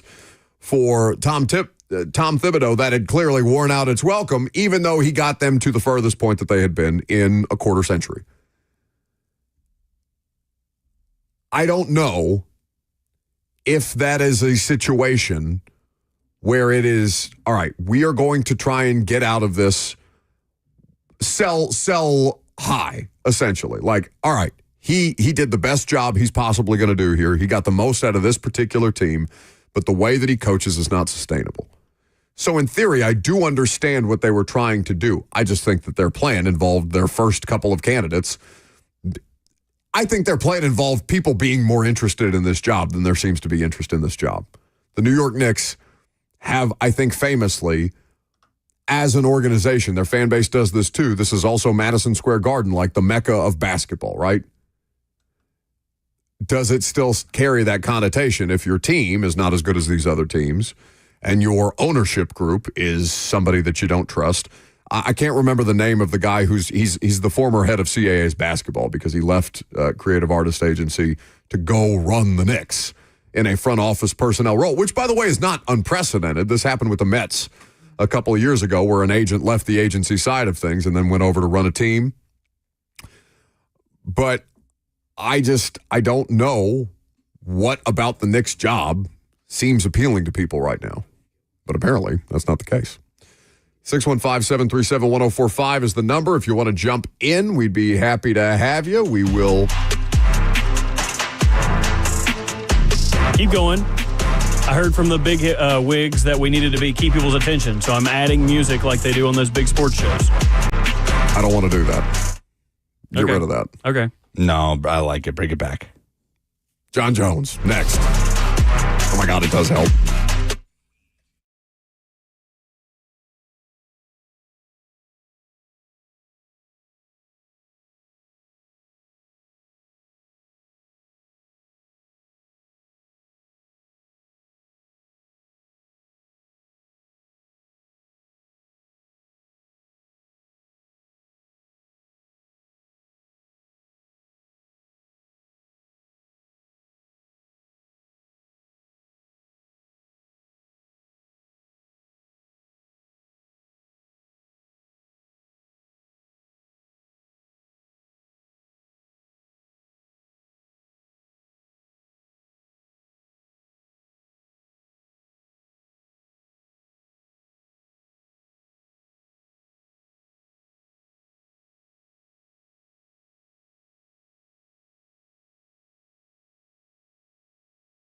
Picture this. You're working remotely from home. Your power goes out. It happens more and more, especially with the adverse weather situations that we feel like we're constantly facing here in Middle Tennessee.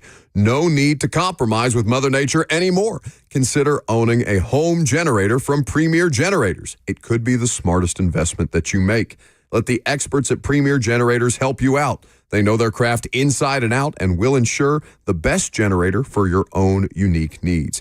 Premier Generators is the largest certified generator dealer in Tennessee, always offering a 10-year warranty on all generators. The consultation is free, so what are you waiting for? Contact them today at premiergenerators.com or call them 615-439-2992. That's 615-439-2992. Premier Generators.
It is 12:01. Good afternoon from the 104.5 The Zone studios. I'm Lucas Panzica. In NFL news today, reporting by Pablo Torre revealed a 61-page document showing an arbitrator ruled that the NFL encouraged teams to collude regarding guaranteed money in veteran contracts. Said arbitrator also ruled that there was no evidence that teams accepted and acted on the encouragement of the NFL to reduce that level of guaranteed money. In the NBA, the Boston Celtics are trading point guard Drew Holiday to the Portland Trail Blazers in exchange for Anthony Simons and 2 second-round draft picks. The NBA draft begins tomorrow night in Brooklyn. And in other NFL news, Steelers quarterback Aaron Rodgers on the Pat McAfee show earlier today said that he is, quote, pretty sure this is it, and that 2025 will be the final season of his NFL career. For all your foundation repairs and waterproofing needs, visit USSTN.com. Breaking news at once on your home for the Titans and Vols. This is 104.5 The Zone.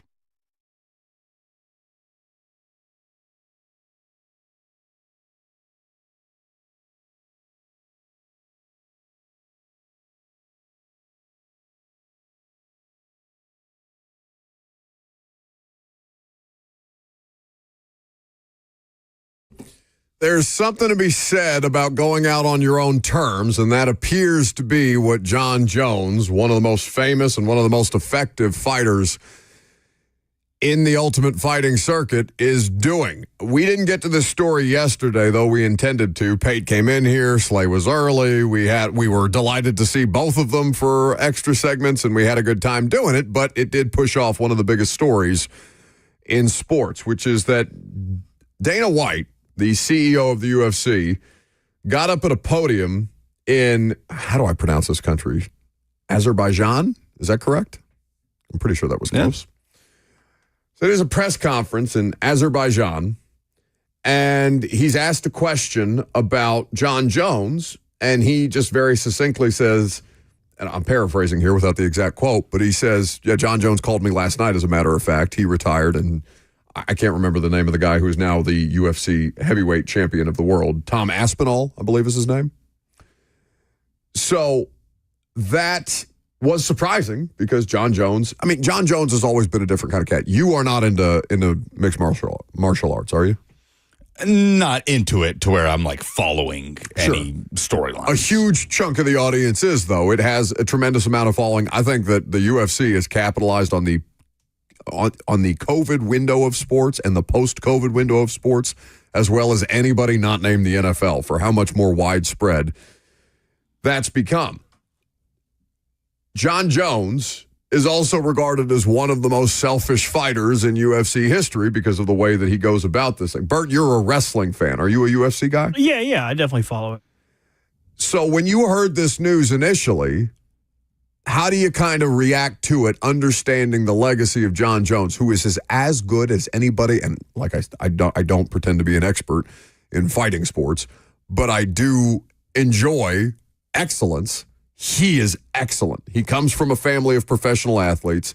Chandler Jones and Arthur Jones are his brothers? Correct. The former Ravens defensive lineman and the former Patriots pass rusher. Oh, I didn't know that. You didn't know that? He's brothers with Jon Jones? All three of his brothers are professional athletes. Yeah. Imagine the fights in that household. My goodness. Yeah. I mean, Chandler Jones has had his issues.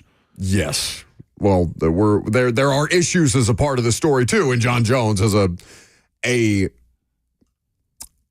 long history of various issues that have maybe not detracted from his greatness, but have certainly been a part of the conversation. You cannot have a conversation about Jon Jones without talking about the problematic stuff. If you would take the problematic things off of his resume, he would be the most accomplished fighter of all time. Yeah. He is probably pound for pound the best fighter of all time. He's the most spectacular athlete in that sport that I've ever seen. So it has worked brilliantly for his career, and it has been to the detriment of everyone else because what several people in the comment section are pointing out is that he was ducking Tom Aspinall for a period of time. And that's part of his legacy, is that a lot of people do call him a ducker. Like, if you look at his resume, a lot of the fighters that he fought, when he beat them, their name value was great, but they were washed. They weren't the fighter that they were when they established their name. And if he wasn't able to beat a fighter like this, he would either duck them, or people would allege that, oh, this injury came out of nowhere, he's going to miss this fight, or people would say the rampant drug use was a way to still get his paycheck and hop out. Like, no matter what, he has a marred history of either not showing up for fights, being suspended for fights, being injured before fights. The other part of this is that complicates his legacy is that he just doesn't care about the fans. I don't think he's ever shown a level of care for the fans and these fights, not just like committing to something and then backing out to maintain control, which he is famous for doing, but it's been to the great detriment of people who just want to see him perform. They just want to see him be great because he is great. And like I said, there have been drug issues that we're getting ready to talk about. Another issue that is that arose around the Jon Jones thing, but he's as complicated a figure in sports as I can remember.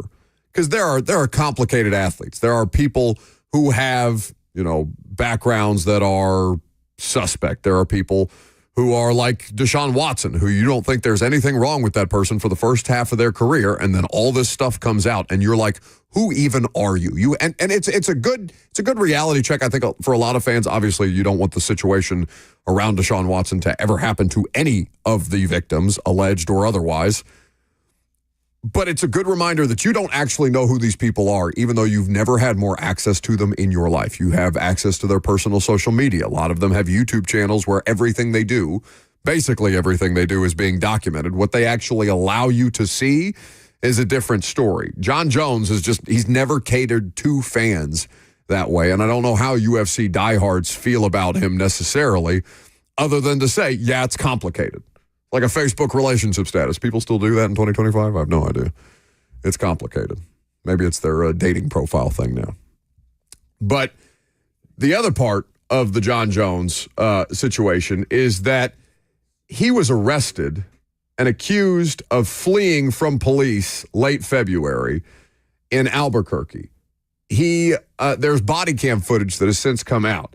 In the video that was obtained by, I think it was the Albuquerque Journal, police arrive on the scene of a crash on February 21st.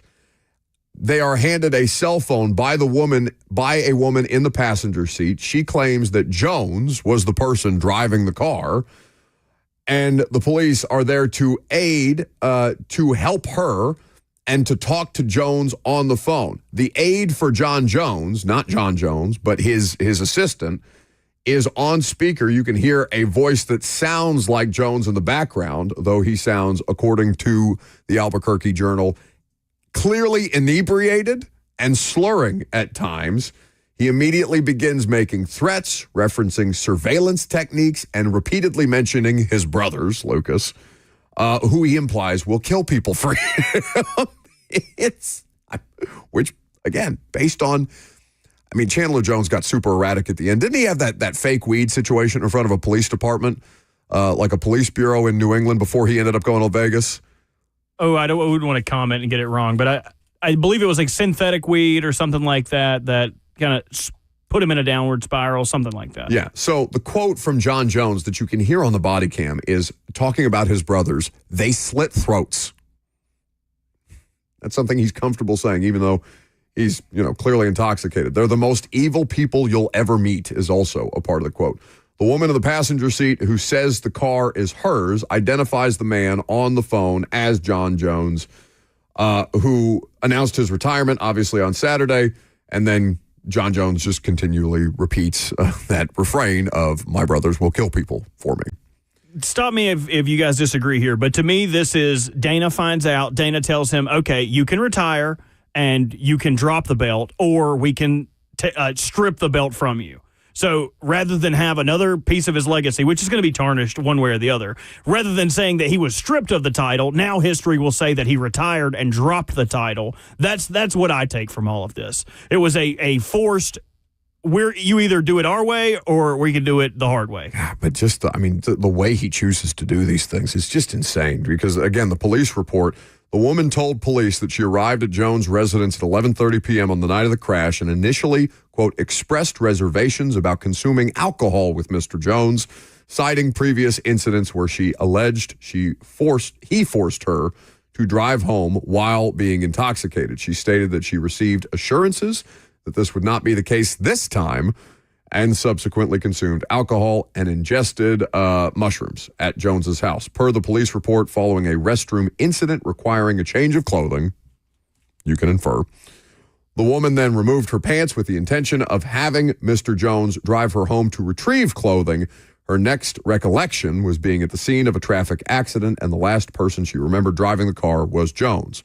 Jones also reportedly called the woman's phone 13 times and texted her numerous times from the time after the crash to the following morning. There has never been a more toxic person, it seems, in sports than Jon Jones. Just get you a driver, dude. Like, I'm all for athletes doing whatever they want to do. Like, if you want to go out and party, do that. But, like, just take the action of being like, I need somebody to drive me around when I've been taking mushrooms and drinking all night.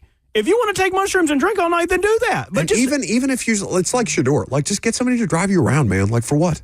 You just want to rip a Chevy truck down an Ohio highway at 101 miles per hour at 12:30 in the morning or whatever it was for fun? I mean, I guess you could. That is the best time to go 100 late at night. Thank you for informing all of our police officers in the audience where to watch out for Robert Walsh as he's ripping down 24. He then, of course, tweeted, as people do in these situations, quote, keep in mind, even the media can get it wrong sometimes if they don't have all the facts. Don't believe everything you read online, which is, of course, something that Jon Jones would tweet. Right. She's tripping.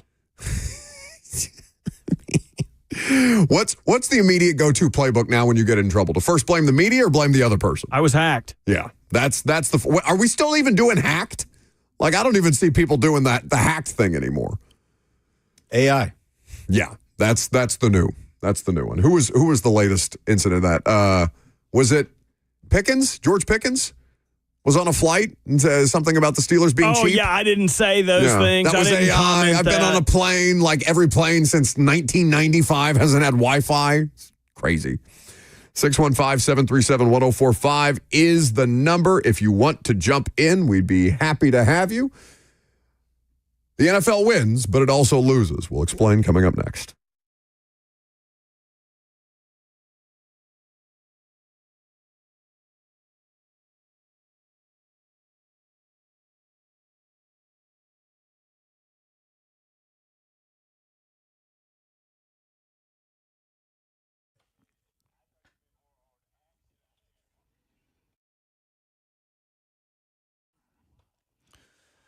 Hey guys, it's Lucas, and you know how much I love hanging out at Fog Street Lawn Club. And with this summer of soccer that's going on, Nashville SC, U.S. men's national team, the Club World Cup, there's always a great crowd gathered to watch those games at Fog Street Lawn Club. Tomorrow night, Nashville at 6:30, kicking off at New England Revolution. It's a road trip, so Nashville SC fans will be hanging out at Fog Street, taking in the game on that gorgeous rooftop, the best rooftop view of downtown Nashville. Also, tons of space downstairs, TVs everywhere. And don't forget their excellent menu with items like Reuben wonton rolls, the fish and chips, my personal favorite, the Irish whiskey burger. They've got great wings and plenty of other things as well. And also great drink specials for fans with a large drink selection. Happy hour, by the way, Monday through Thursday from 3 to 6 p.m. Get there a little early tomorrow for the Nashville SC game and enjoy some happy hour. Can play lawn bowling up on that rooftop, axe throwing right next door, and there's even a summer concert series coming up. Go to fogstreet.com for tickets, and make sure you come see us at 648 Fog Street, the only way to watch your favorite soccer teams play at Fog Street Lawn Club.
Oh, is that what you had me wait for?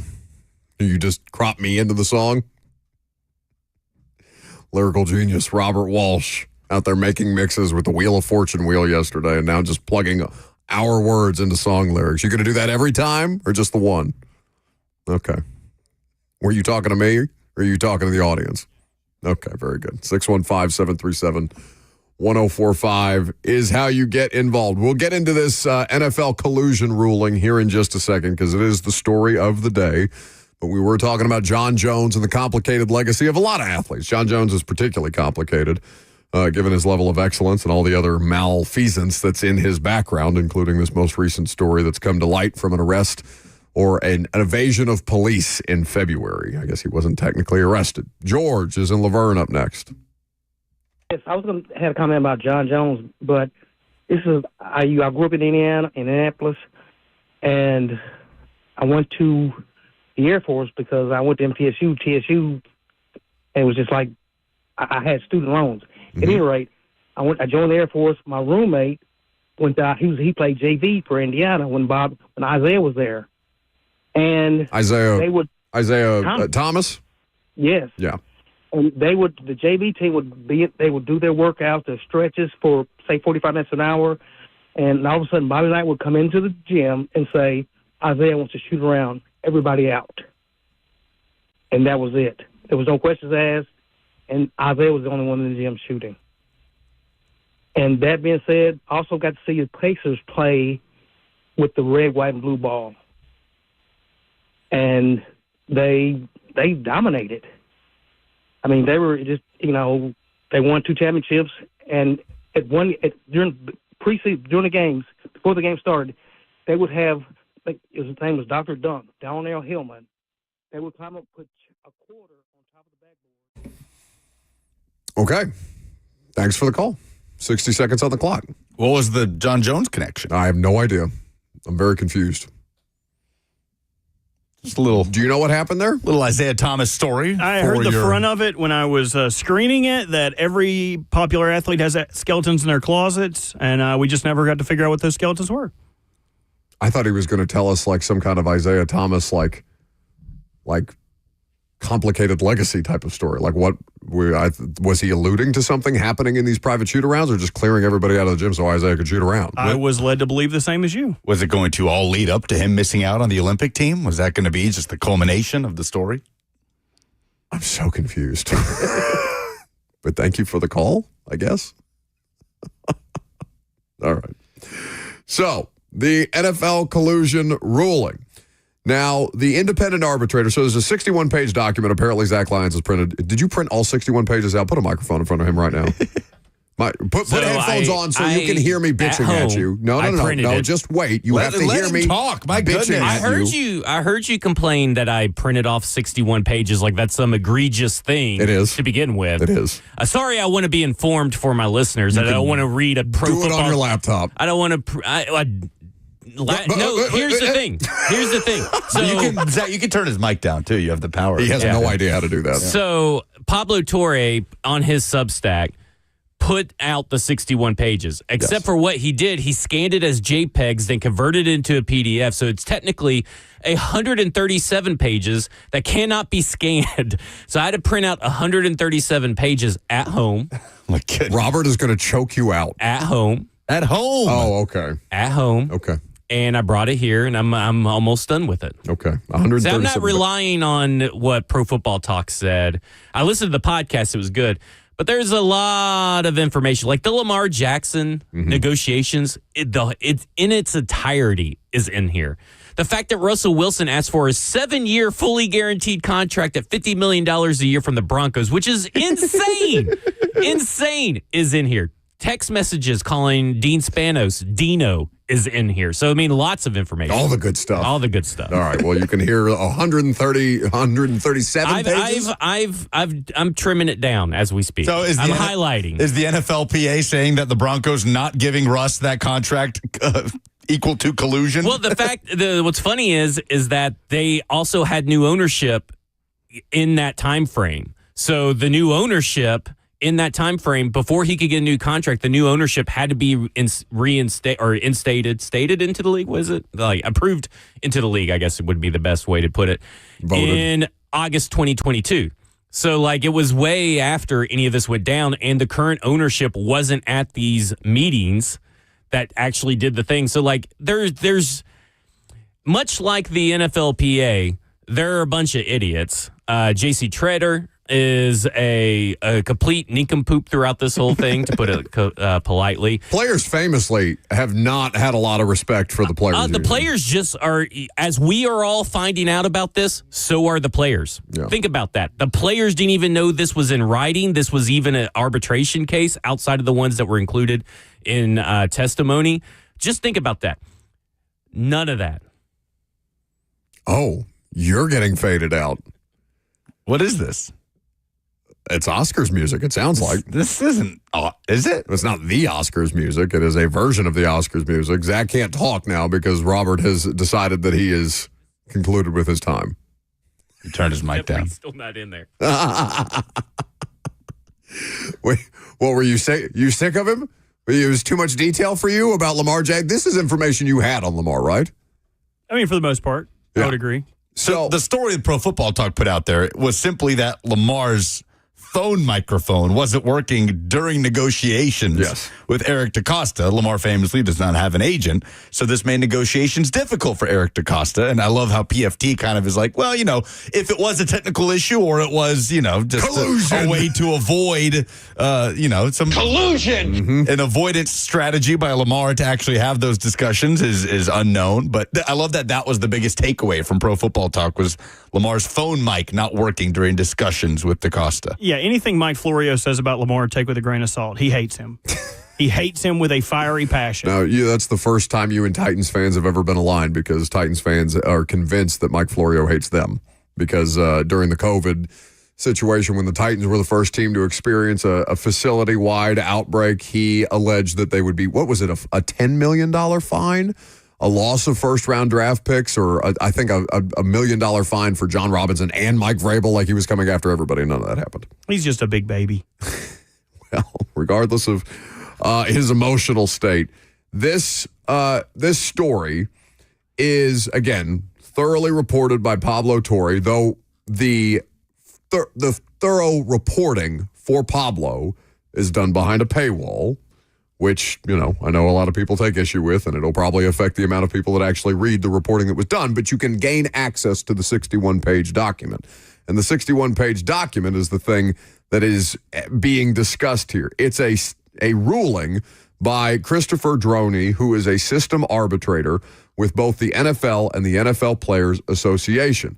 It's a collusion grievance regarding guarantees and contracts of certain veteran players, and somebody, Pablo Torre, finally went and found this document and made it available to everybody. The quote that is getting the most traction is this from pages 55 and 56 in the January 14th, 2025 ruling.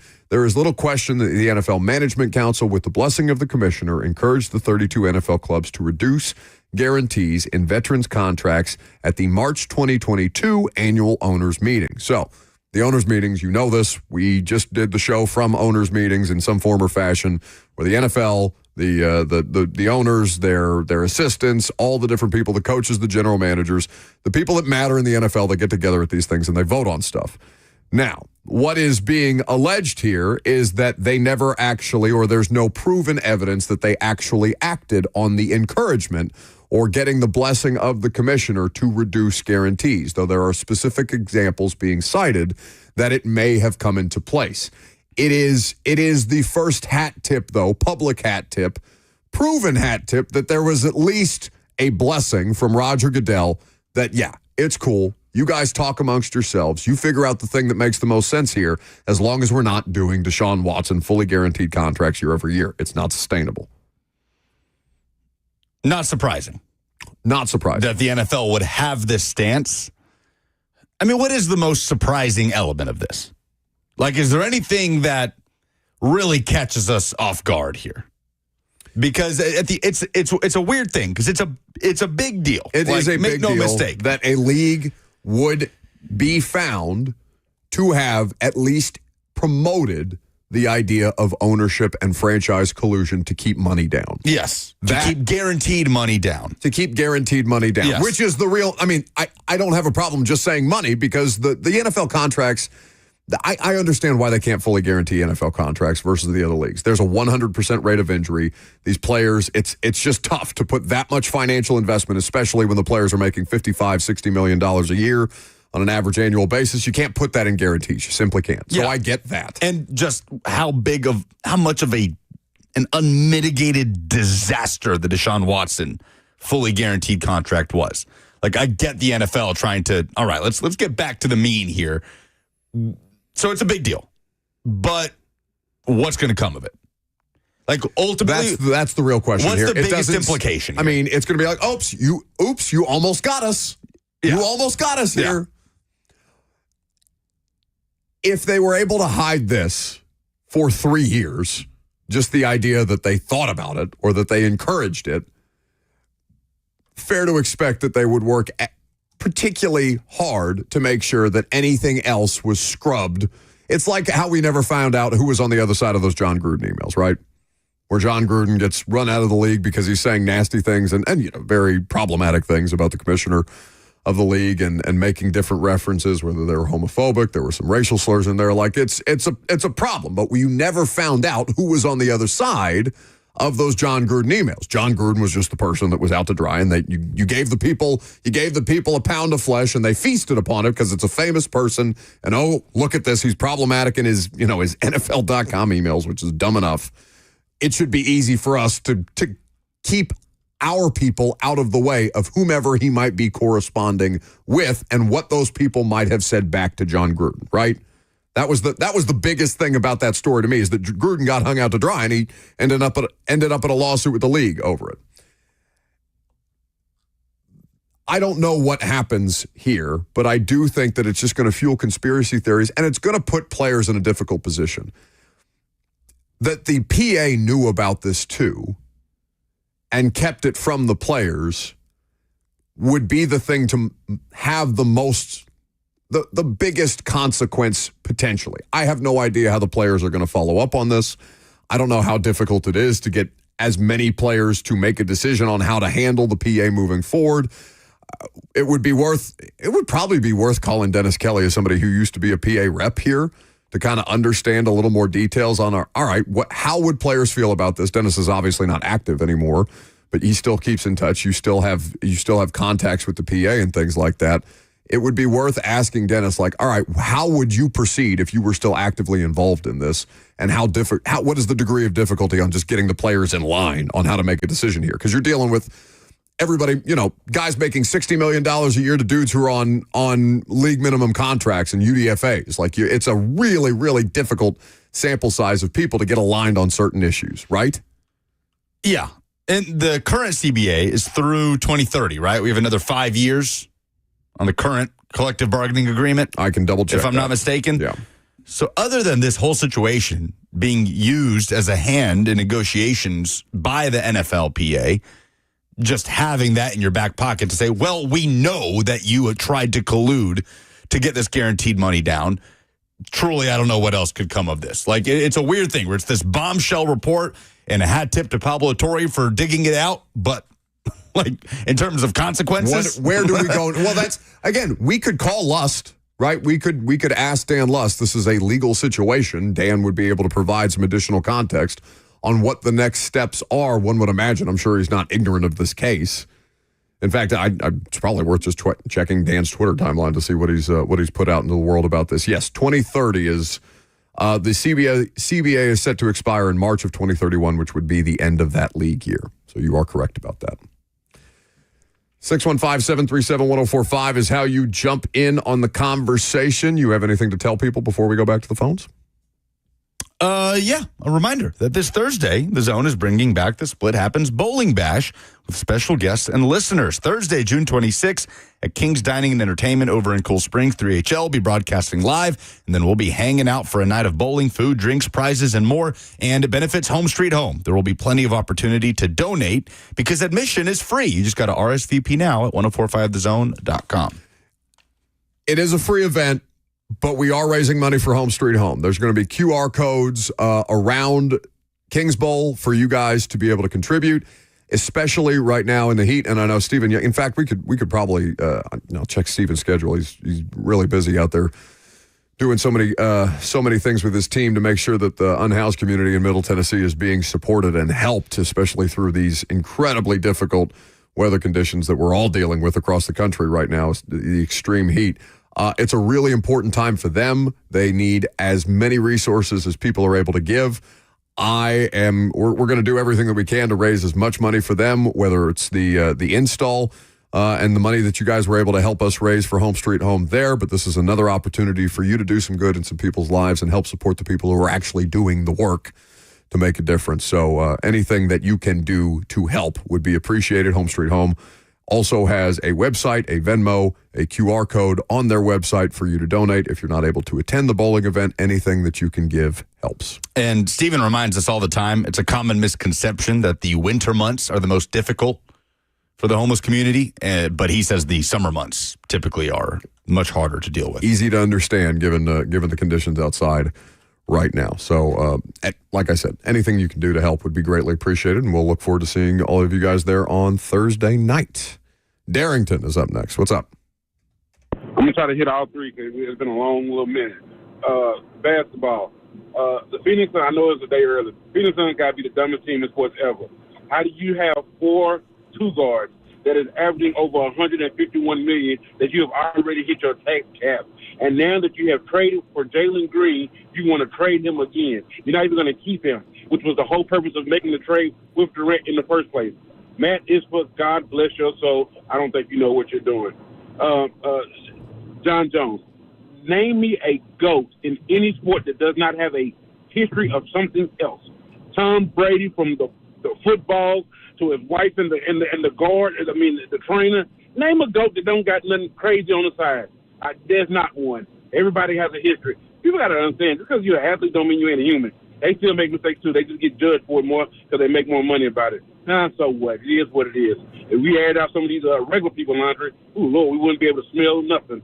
And then finally, why don't NFL players, NFL stands for not for long, why don't these players, are they not smart enough to argue for guaranteed money in their contract anyway, definitely after you reach a certain amount of time? It kind of makes sense. You have the most collision out of any sport, but yet you don't make sure that you have guaranteed money. I don't understand that. So I just thought I'd just get your take on those. Y'all keep knocking it out. And tell Zach Lyons, anybody cannot just live in Memphis. You got to have some type of testicle fortitude to live there. Bucko. He said Bucko. He said Bucko. No, I got Just scared. to clarify. Testicular fortitude. Thank you, Darrington. A lot there. Listen, on the point of players advocating for guaranteed money, it's just that the league is never going to budge on that. I don't want to advocate against players because I do think that they deserve a greater piece of the pie, but the fully guaranteed money in football does not work when you have the rate of injury that you do. Fairly or unfairly. I think that's one thing that you're never going to get the owners to move off of.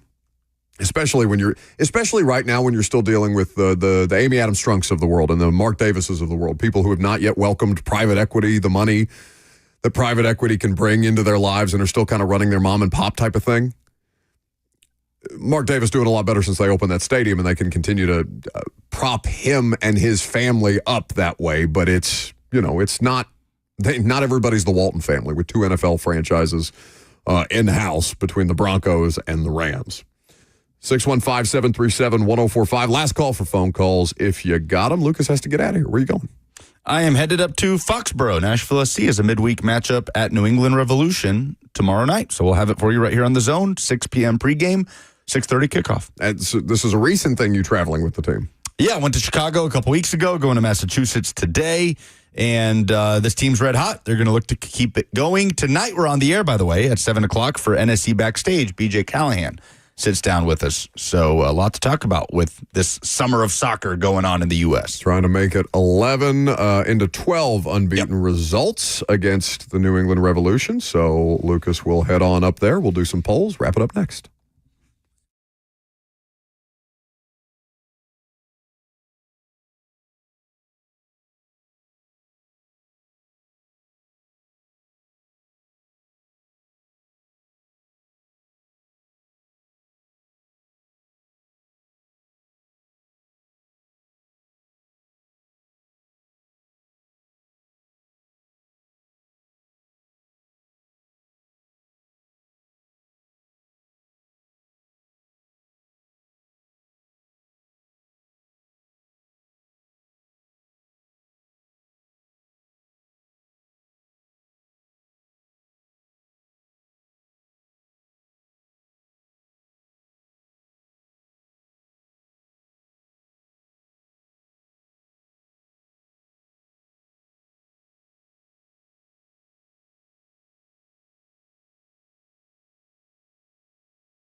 Welcome back to the show, fueled by Hattie B's Hot Chicken.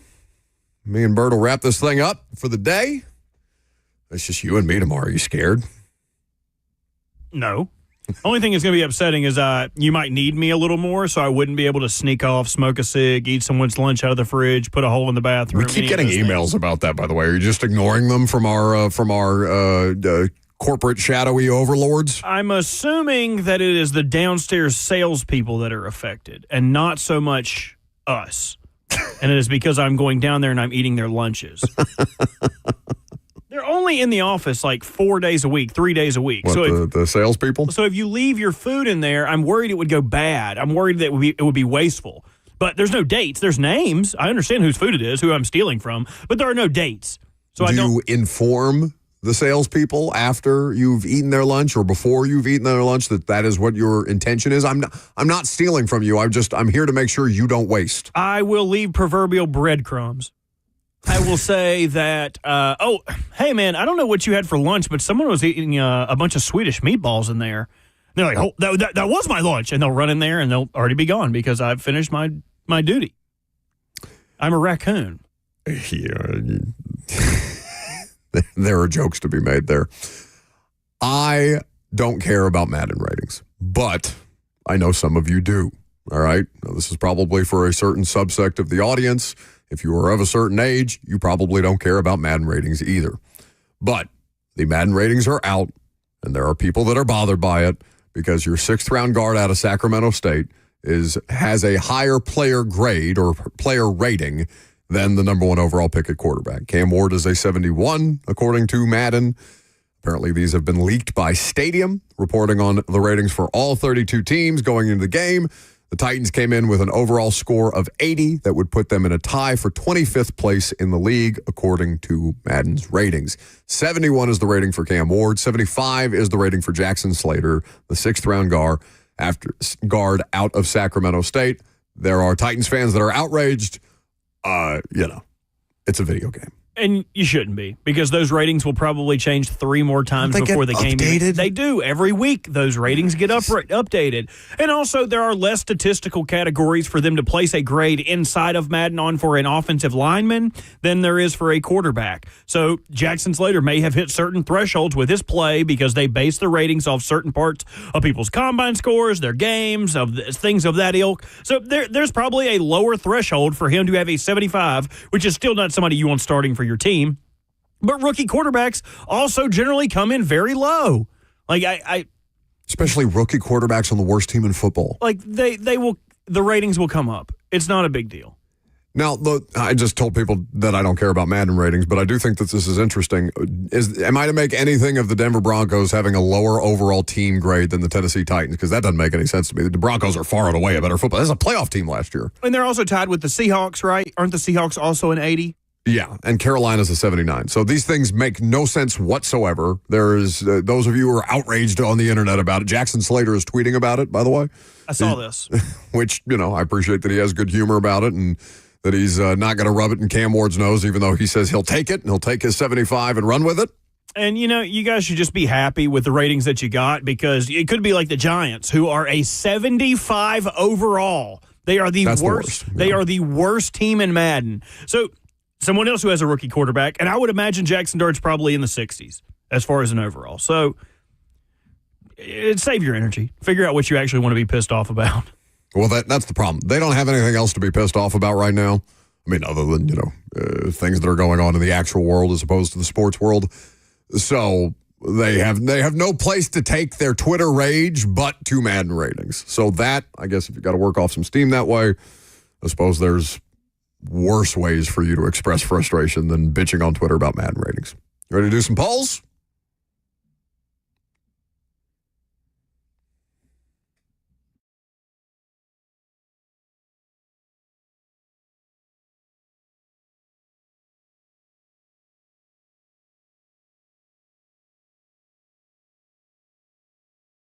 Bert.